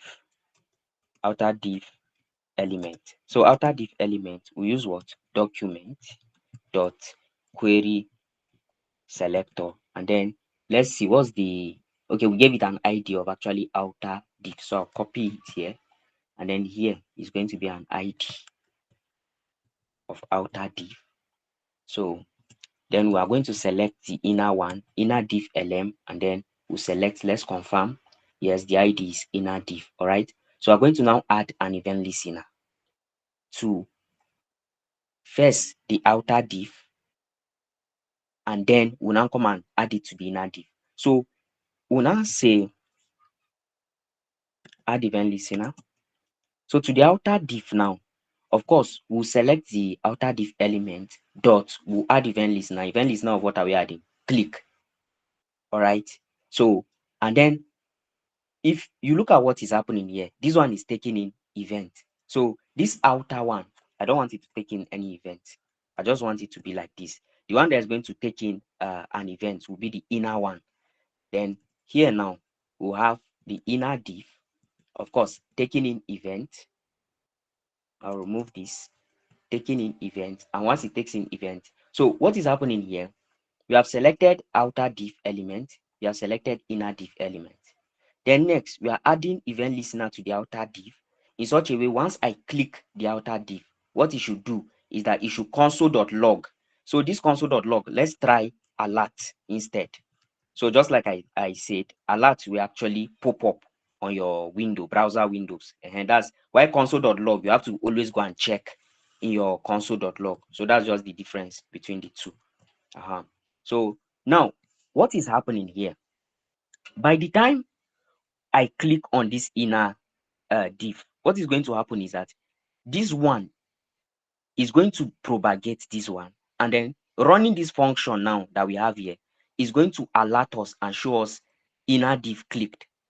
Now, for the fact that we are passing in an event here, it means it will not just stop here. Normally, once we click on this inner div, it's just supposed to just this one that's going to work. But now we are passing in an event. So for this event now, it means if we now, by clicking on just this one is going to run, then it's going to also move to this outer one, and this outer one is still also going to run alongside it. So that is what is called event bubbling. So I say no. So that is what is called event bubbling. So now let's run our code.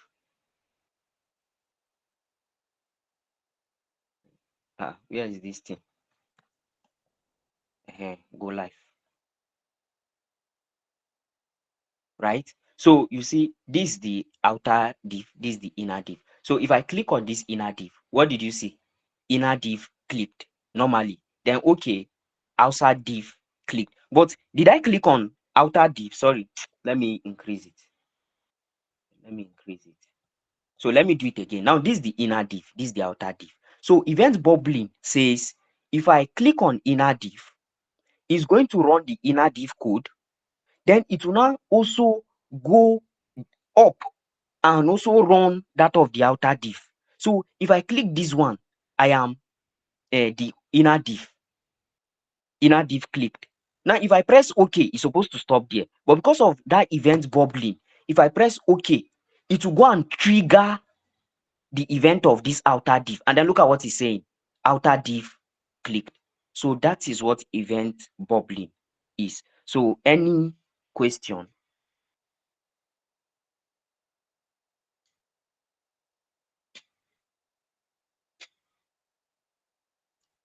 Okay, please go on.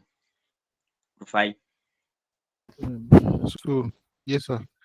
After you did this thing, Yes. after you went live, so what do you say? What was the explanation you made again? Please? Okay. Okay. If I know what is going to happen, watch Okay. the video, right? Okay. Watch the video. Then if there's any issue you are having, next class, Okay. I will clarify it. It's actually because of my network, sure. That's So why. I understand. Yes, I understand perfectly. So, like any other person, any issue with what we have here. Now, mind you, if we go back to our code, and we remove what we have here. Let's remove what we have here and then try what we just did and see if it will work, right? So I'm going to refresh this page and then I click on the inner div clicked, outer div clicked. So it still worked even without passing in event. So this is what is actually known as event bubbling. And event bubbling is under event propagation. So if you are programming, writing code in JavaScript, and you have this kind of structure or arrangement, something inside of another thing, and that inside thing is having an event, and the outside one too is having an event. By the time you click on the inside one, it will work, then it will go and trigger that of the outer one automatically. So you have to take note of that and be mindful of that. Although there's a way to stop it, we'll still come to that. There's a way to stop it. We'll come to that. So let's go back to our this thing.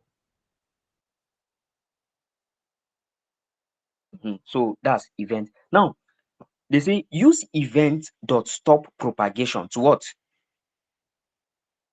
To what? To stop the propagation. So if I want in this code, if I just want that is only this inner one that I click, that's the one I want it. I want it to work. I don't want it to work. I don't want this one to follow this one to work until when I decide to say, okay, it's this one that I want. I just want just this one to work. That's when we now need to come and add this event argument. And then we'll now call, now this argument is a general argument, event. And then it mustn't be event though. I can use E. The most important thing is that if I'm using E here, it means if I'm stopping it, what I'm going to be calling is going to also be E. So anything I use here, that's what I'm going to call here to stop the propagation. So E dot stop event. Okay, sorry, stop propagation. Stop propagation. So this is how you stop it. If here you put your name, let's say for instance now, I put Rufai, it means here too, to stop it is this Rufai that I need to use to stop it. So when you see this event, it does not mean that's how it must be. No, is anything that you put here, that's what you are going to call stop propagation on. So let's save our code. Now let's try it and see if we are going to still be having the same behavior. So I'll refresh this and then I'll click here. Look at it's showing inner div. Okay. So did it show outer div? You can see that it did not show outer div. It did not trigger this one. Look at it.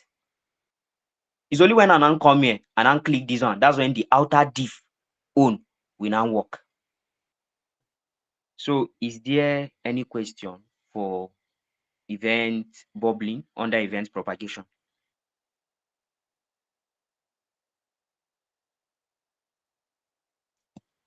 This everybody is quiet like this. So I believe your quiet means I should go on, right? Head don't hurt, sir. Okay, head don't hurt. This one when I talk now. When I want to do you make I free una. You don't understand say head hurt. So what do you guys say? Should we continue? Or we should leave it till next time? It's just that I don't want us to compound too many things. And at the same time, I don't want to like push so many things to you so that it will not now start looking boring.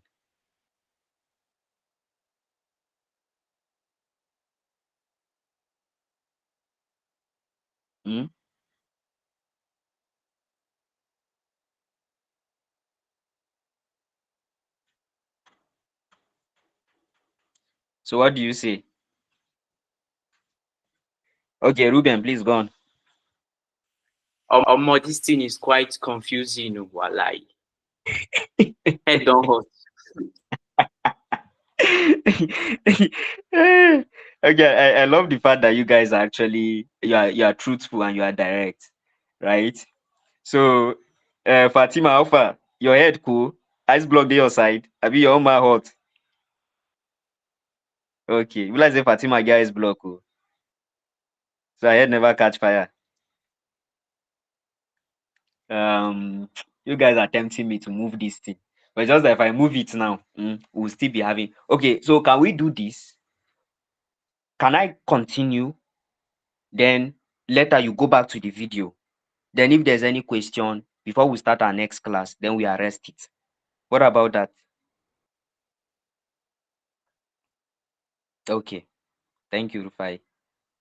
So Jethro and Ruben, you are not saying anything. Even Aisha is not saying anything. Yeah, Obed too. And Obed Sham is not is good to go. Ahmed too is not saying anything. And David too is not saying anything. Yeah.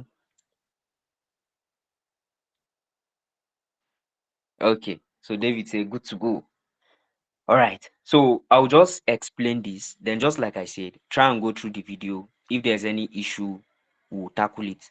And just like I said, I've not forgotten try and error.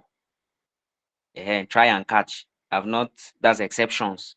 Try and exceptions. I've not forgotten about it. It's just that there's something we'll use, like there's a project where we'll use that. And that's why I'm just leaving it for now, so that there we'll now break it down and then make use of it. So that way I believe you guys will understand it much better. All right. So no problem. So that's event bubbling. So always remember your event propagation. We have event bubbling, we have event capturing. Event bubbling, that's what we just explained now. Just know that it's inside out. Event bubbling. Start from inside, it goes out. Event capturing now is outside in. It starts from outside and then moves inside. So now for this one, right? I said it start from here for event bubbling. It will now go to here. It will now go to here and here. For event propagation, if it's starting from here, it will move here, it will move here. It will move here. For this one too, it will continue. It will move here, it will move here. So outside in, event capturing, event propagation, inside event bubbling, inside out, event capturing, outside in. So no capture, snap. You know what you have snap is always outside. So you're now bringing it inside your phone. So you can always see it in that light. Then bubble, you know, kumpa, that's those are here outside. That's bubbles. If you are, you know, the bubbles, like balloon now, you know, it always start from inside. You blow it, it will start getting big. Everything is happening inside. So that's the best way I can explain it to. All right. So there's simply no difference between the only difference between event capturing and event bubbling is just what I just finished explaining. Bubbling starts from inside and moves outward. Capturing starts from outside and move inwards. Now, the way, if you want to, let me put this off. Rufa have turned to legend though. I put his name inside code. So now, if you want to enable event capturing, this is what you need to do. You need to just add true. Now, if you remember our last class, right, where we are looking at where is it? I hope I've not passed it. Yes, when we're looking at event handling. Is it event handling? Sorry. We're looking at add event listener, right? Remember, we said it's accept three this thing, three arguments. The event, the function to run once that event is being triggered, and then another one called use capture. And then I told you that day that use capture is what? Is actually optional. So you only make use of this use capture when you want to enable your event capturing. Now by default, use capture is false by default. It's false. You understand? But then when you anytime you are trying to enable an event capturing, you now have to enable it. You have to bring in the use capture and set it as true. So if we go back to this function, you can see that this is the outer element. This is the inner element. This is the add event listener to the outer element. This is the one to the inner element. Now, if you want to enable event capturing, it's just for us after this function, we now come and enable the last argument, which is the use capture argument, and then we are going to use true. Now, by doing this, we are now saying, okay, this should now enable event capturing. So once we click on this outer div, any other div inside of it that has an event, the event will also be triggered. So let's check. Now we have added the third one because this is the function here. This is the function. This is the open braces of the function. This is the closing braces. And then the third one, we'll put use capture to be true. So if we go back to our code now, if I refresh, if I click on this outer div, it's supposed to also trigger the inner div. So let's try it and see. Now I've clicked on outer div. You say outer div clicked. Let's press OK. All right. It's supposed to trigger the inner div. Okay. So let me see. Permit me to enable it here too. So use capture true. Yeah. Okay. So let's try it. Now let me refresh. Sorry. So okay. Outer div clicked. It still did not work. Wonderful.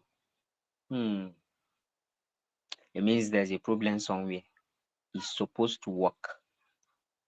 Okay, so let's confirm. Let's see what is happening here. Okay, so add event listener, click function, event capturing true, true. So what is now the problem?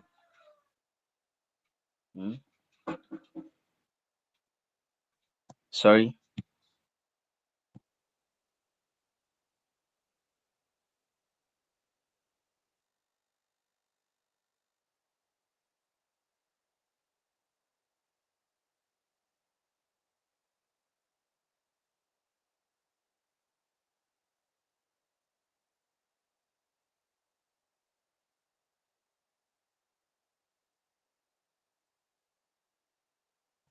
So sorry for the this thing. So now I don't know. It's supposed to work because use capture true and then use capture true, but then I don't know. Since this thing wants us to okay, let me remove this one, although it's not supposed to be the cause. So but still let me remove it. All right.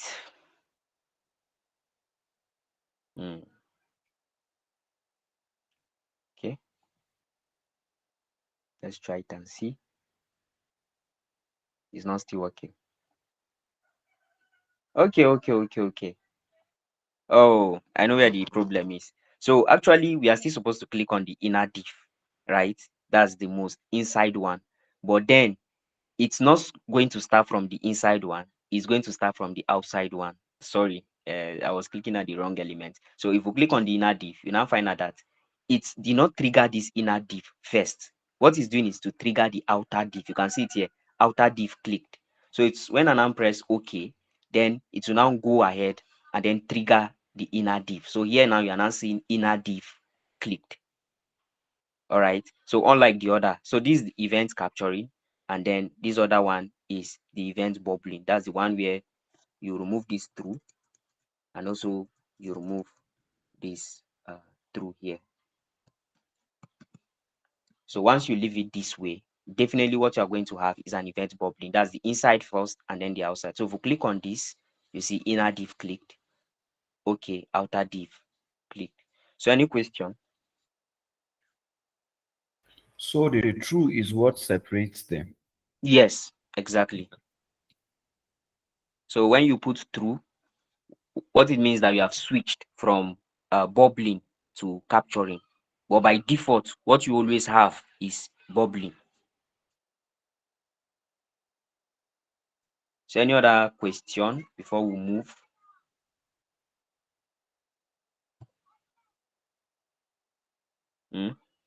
No question. All right. So let's look at event delegation, right? So event delegation is a technique in JavaScript where you attach a single event listener to a parent element to handle events on multiple child elements. This works because of event bubbling. So now, if you remember when, is he still on the call? Okay, Obed is still on the call. Good. So if you remember when we are about to build the simple counter app, and then Obed was giving us a suggestion that we can just use a single add event listener, right? That can help us to trigger all our three buttons. You know, we have three buttons there: the subtract, the add, and also the reset. All right. So what he was actually talking about is event delegation. And that was the reason why when he brought it up, I was like, okay, don't worry, we'll still do that. But for now, let's do what we know. And at least we are following a curriculum. Okay. So now, as you can see here, we have three different buttons: button 1, 2, and 3. All right. And then all these three buttons are inside the div container with an ID called button container.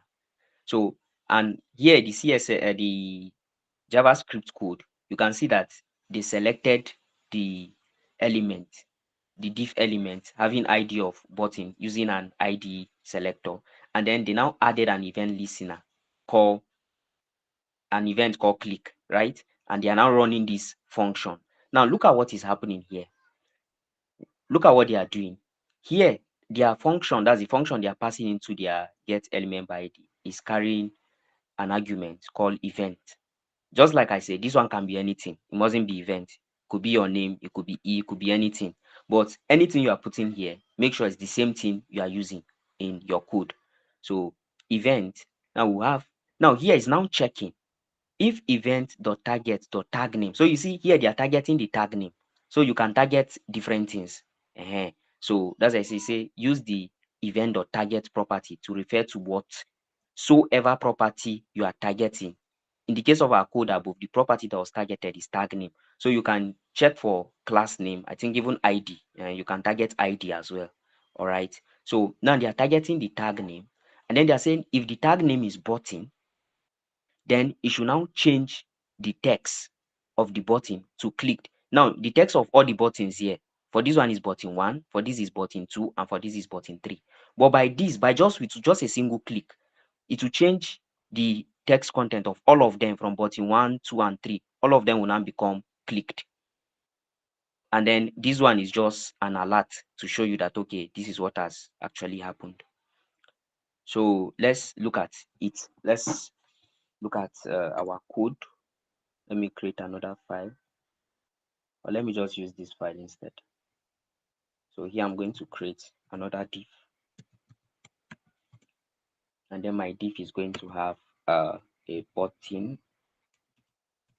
So let's say button 1. Hi, sorry, give me some time.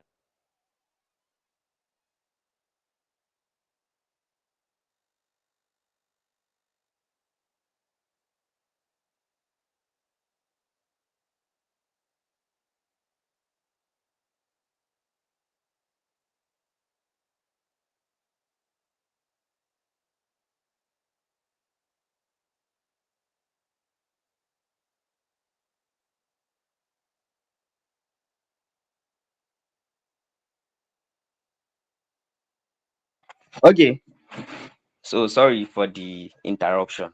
Okay, so we have button 1, we have button 2, and then lastly, this button 3 don't want to. So we have button 3, right? All of them have class, have ID, BTN, BTN2, and BTN3. So I'm just going to add a class and give all of them the class BTN.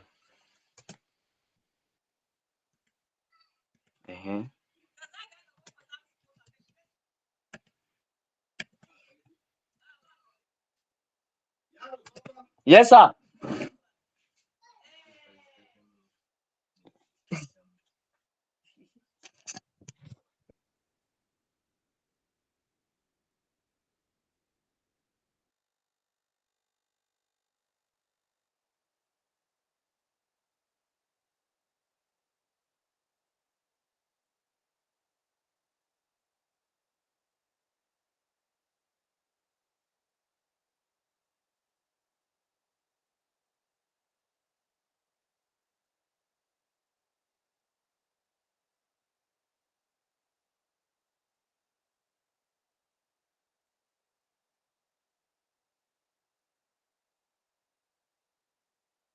Okay, sorry. Yeah, these are class today. Okay, so I'll just give this one an ID of BTN div. So now I'll come to my script. So first of all, this is what our target is. That's this particular div carrying all our buttons, right? So Now I want it in such a way, once you click a button, that particular button now is going to change all the other buttons. All right. So now what I'm going to do, I'm going to target this div. I'll first of all select it. So I'll go ahead in my script.css and then I'll have const, let me say div btn is equal to, so document.querySelector, and then I'm selecting by ID div btn, just like how I defined it here. And then after selection, the next thing is to add an event listener. All right. And then here I'll now have my div btn dot add my event listener. All right. Now in this case, or in this situation, I need to bring in an event as an argument. And why am I bringing in an event? Because I want to deal with the event of all the buttons. I don't just want to deal with just a single event. I want to deal with event of all the buttons here. So that means I have to bring in this one here. And then next, remember what they said here. They say use the event.target property to refer to whatsoever property you are targeting. So put that at the back of your mind. Now I'm going to come back to this, and then referring to my event, I'm going to say if here I'm using I'm not using event dot target dot. Now let's see. Okay. So let's say dot, is there anything like, you see dot class. If it's ID you are targeting, I think you say dot ID. Does it accept ID? Oh, I'm not seeing anything like that. Okay, but it accept class. So dot class, right? Now, if the class is BTN, of course, we gave all of them a common class of BTN, right? And I'm targeting all of them. So if the class is equal to BTN, then I want you to do this for me. What do I want you to do? I want you to alert, or not even alert. Let's say event dot. Of course, yeah, I use E actually, not event. That's this E. So event dot target dot text content. That's, I want to change the content to BTN or button. Let's say button clicked. Yeah. So let's check our HTML. So we have our three buttons: button 1, button 2, and button 3, right? And here, what we are saying is that we have a div called with this ID btn div, and then inside of this div we have three buttons, right? Button 1, 2, and 3. And then we gave each of the buttons their unique IDs. Then we gave each of them a common class of btn. And then coming to our JavaScript, we first of all selected the whole element. That's this whole element. Now, the reason why we selected the whole element is so that we'll be able to pass through everything that is inside of this element. If we just decide to select just one of the buttons, we'll not be able to achieve that. So we need to select an element that contains all of them. So which is what we did here using the ID. And then this element now, we are now adding an event listener of click. And then of course we are using our function, and our function is taking an argument of E.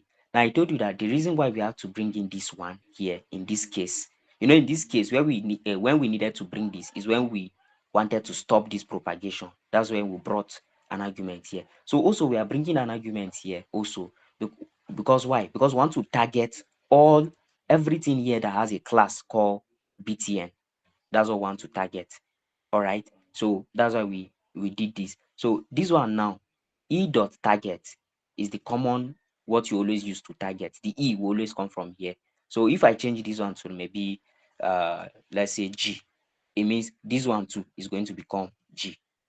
But make sure you always use either E or event, at least to show people that it's actually an event, to make your code look much better than just using any random variable. So e.target dot. Now, what are we targeting? We are targeting the class. And then we're saying if you check and the class of whatsoever element that is inside of this element, if it has a class of btn, then it should now go to that particular, it should target the text content of that particular element, and then it should change the text to button clicked, because what we have here as the text here is button 1, 2, and 3.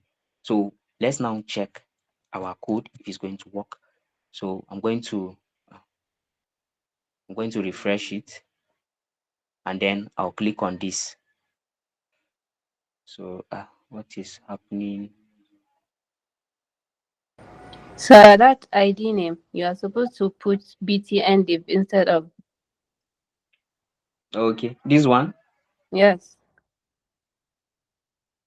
Okay. Okay. Yes. Okay. Thank you.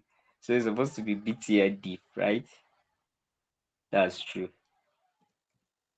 btn div. Thank you for that observation. So now let's try it. Let me refresh, and then let's try it and see. Still we're having the same issue. So what's happening?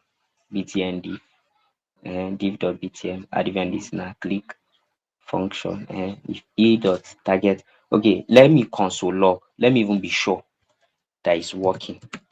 So let's console log something. Let's say I am working. All right, and then let me open up our console. That means it's not even, that means it's not working. No wonder. That means it's not working. ID.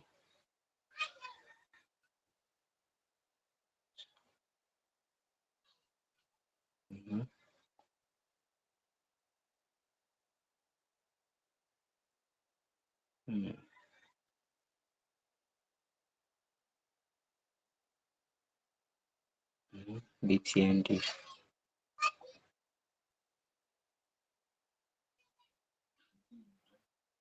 Okay, let me see.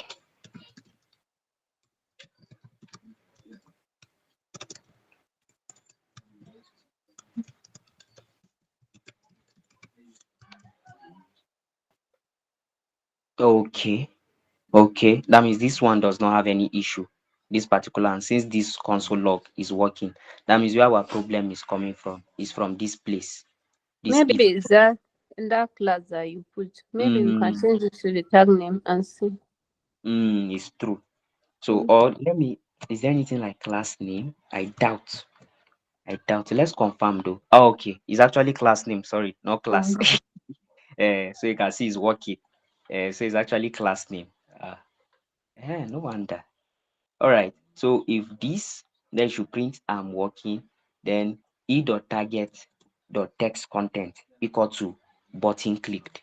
All right, so you can see that I was able to add an event listener for all three of them. So look at it. Now, ordinarily, what we would have done before, that's even the project we just worked on this morning, what we would have done is that we'll first add for button 1, we'll now add for button 2, we'll now add for button 3. That's, we'll select button 1 first, we'll come and select button 2 second, we'll come and select button 3 third, before we now start adding events to each of them. We can see this one, we are just using one event listener for all of them, right? And just like I've explained the code, we are saying that you should check for the class name.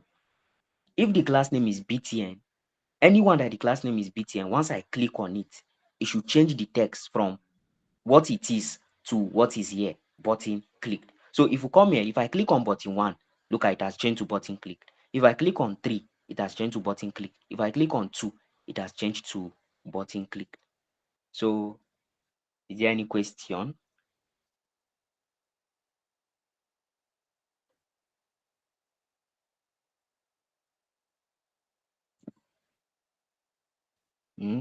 Is there any question?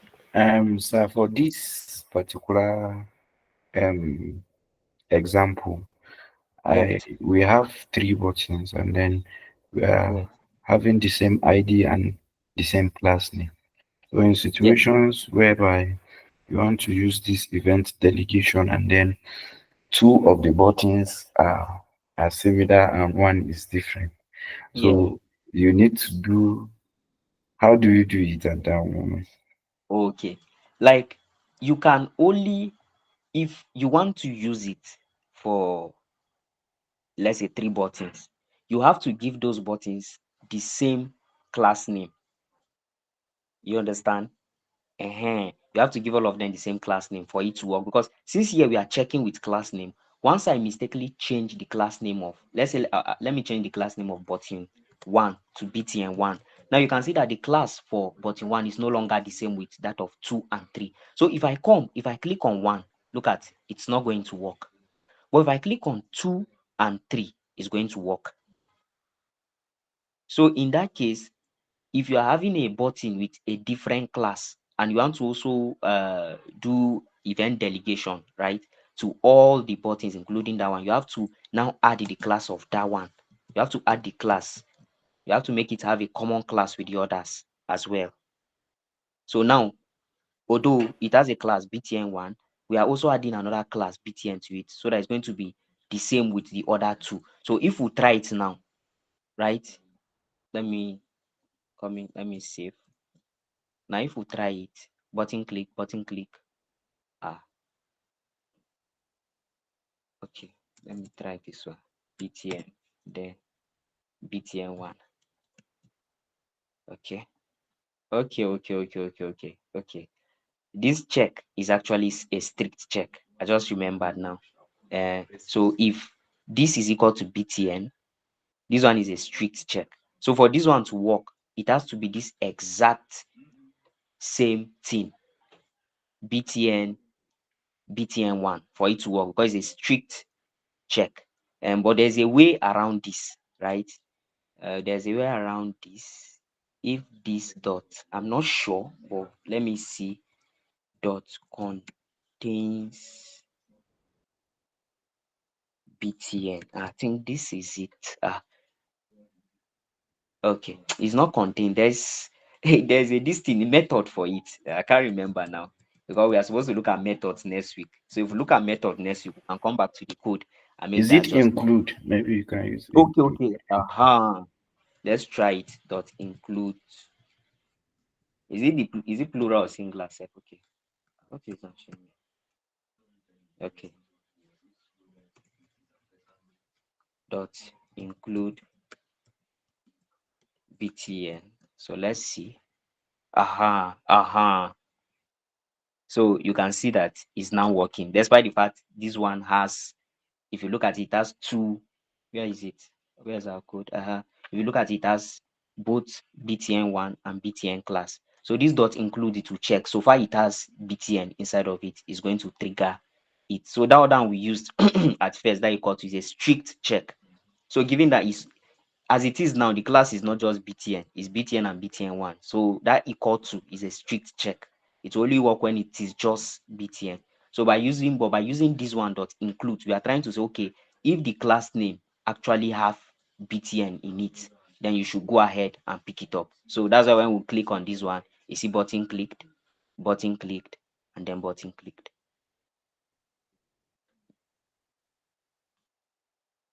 So any question?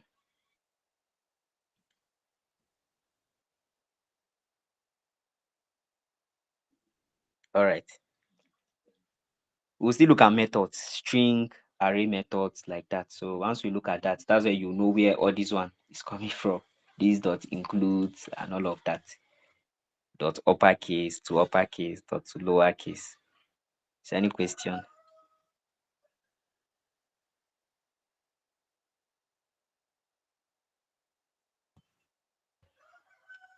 Let people have any question. All right. So we still have event delegation. Okay, we have treated event delegation. We still have preventing default behavior, then form validation. So probably in our next class, we are going to look at preventing default behavior and also form validation. So any question?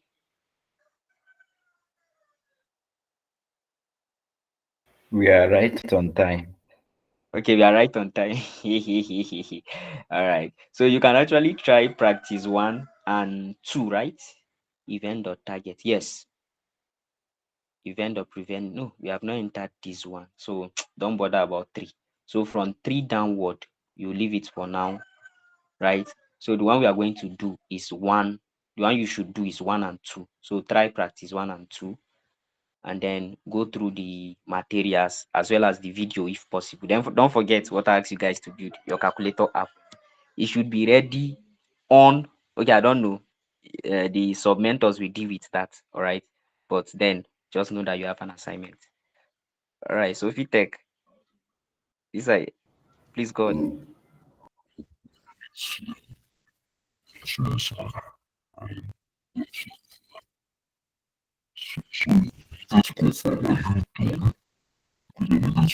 Peter, go on.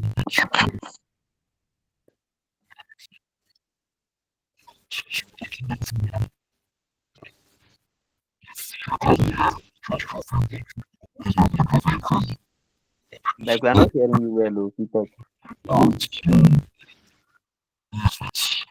Audible. Yes, you're audible now. All right, thank you very much. All right, so just for formal sake, my name is George. I'm the community manager for FiTech. So I've been following through most of the classes and most of the learning process. And sincerely, I want to congratulate everyone that's been following through the bootcamp, like the consistency, the grit, the tenacity, and everything. Like you guys are doing very, very well. And also to our mentors, Sir Gideon, thank you very, very much. Like you're the real OG. Yeah, we have amazing mentors, and in the afternoon we'll also be having another amazing mentor. That's in terms of Mr. Victor. So what I want to address to us, first of all, regarding the issue of the top students for the week, quite a number of persons have been reaching out to me and also asking for this week. They've not received mail or so on. So don't worry if you've not received mail. We already have your details, so there's no need of getting any mail. That's if you fall in that category. Then secondly, I noticed on Saturday, the dev hour, the turnout was very, very low. We just had one person on the call, which wasn't really cool.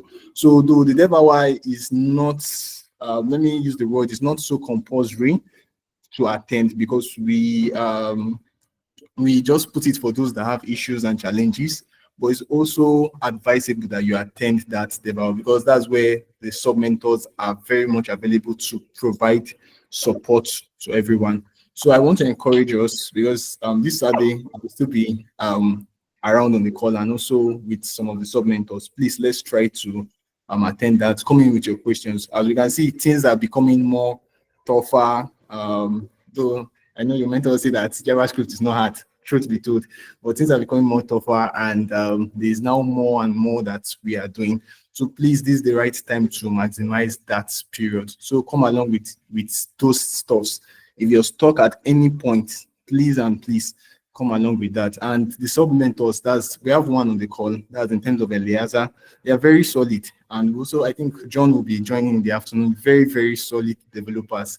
I think some of them say, like I said, they are senior dev. I don't know.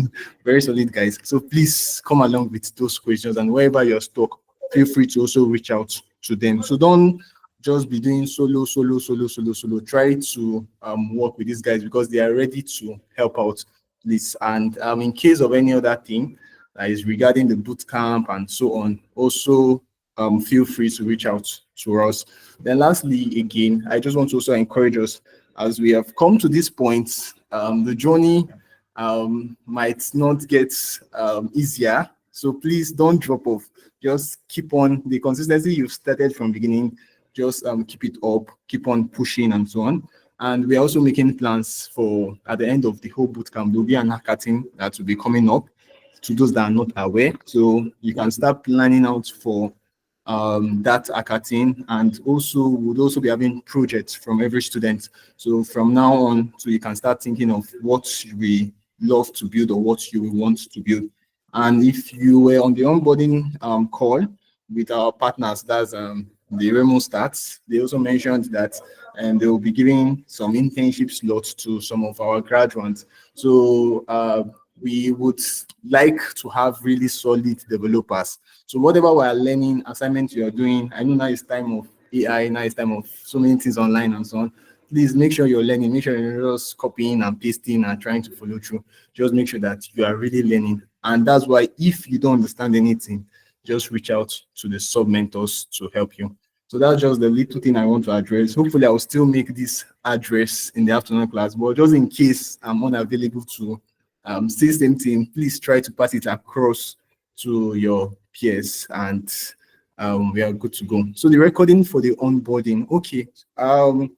It's not uploaded on the YouTube, so probably I would share the link, or I'll just try to upload it on the YouTube channel, and you will get it there. So in case you don't see it by tomorrow, please just drop a reminder on my DM. Thank you very much. And over to you, Sir Gideon. Sorry for the interruption again. I just had to address everyone. So hopefully I'll still do this in the afternoon class. Thank you.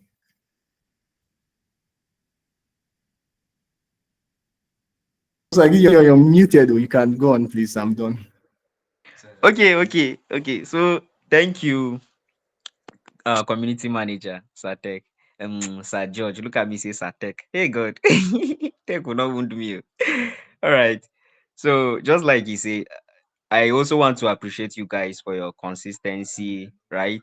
Yesterday, I was actually discussing with him, and I was telling him that I'm really impressed with the level of dedication and consistency the students have. Because imagine how, like, all through the week of JavaScript, we're having light issues around the country, and yet you still see a good number of people coming to class, and then not just coming to class, but from the way they ask questions, you know that okay, these guys are actually learning. You understand, and all of that. So I want to commend all of you. So I always say it that it's not a one-day journey, right? Always know that JavaScript is always like that. At the beginning, it looks like, you know, that kind of thing, that I'm dumb, something like that. Say, this one is not for me. Say, why would no feature use HTML and CSS?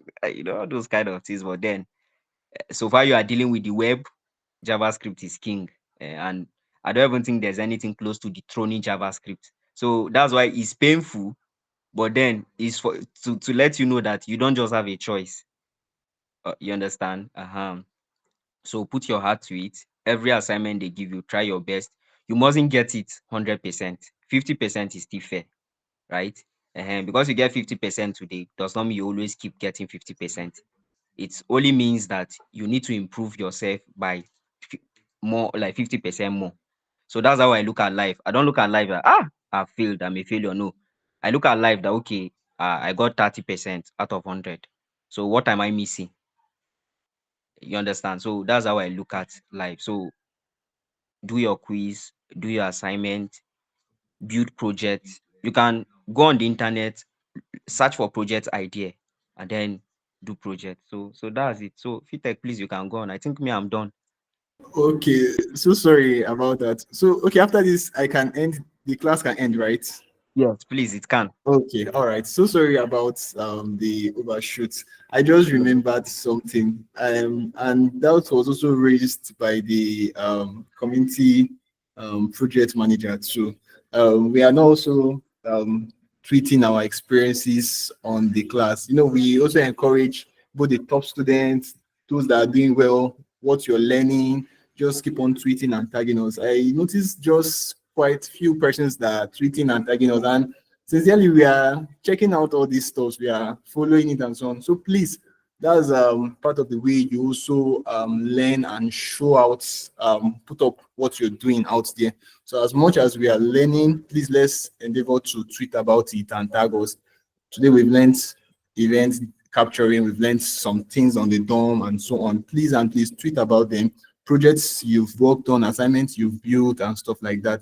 Tweet about it, and when you tweet, please tag us so that we can also repost, and you never can tell.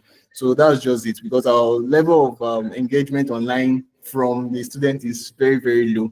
Yes, and there's no way I can be able to address this except on the class.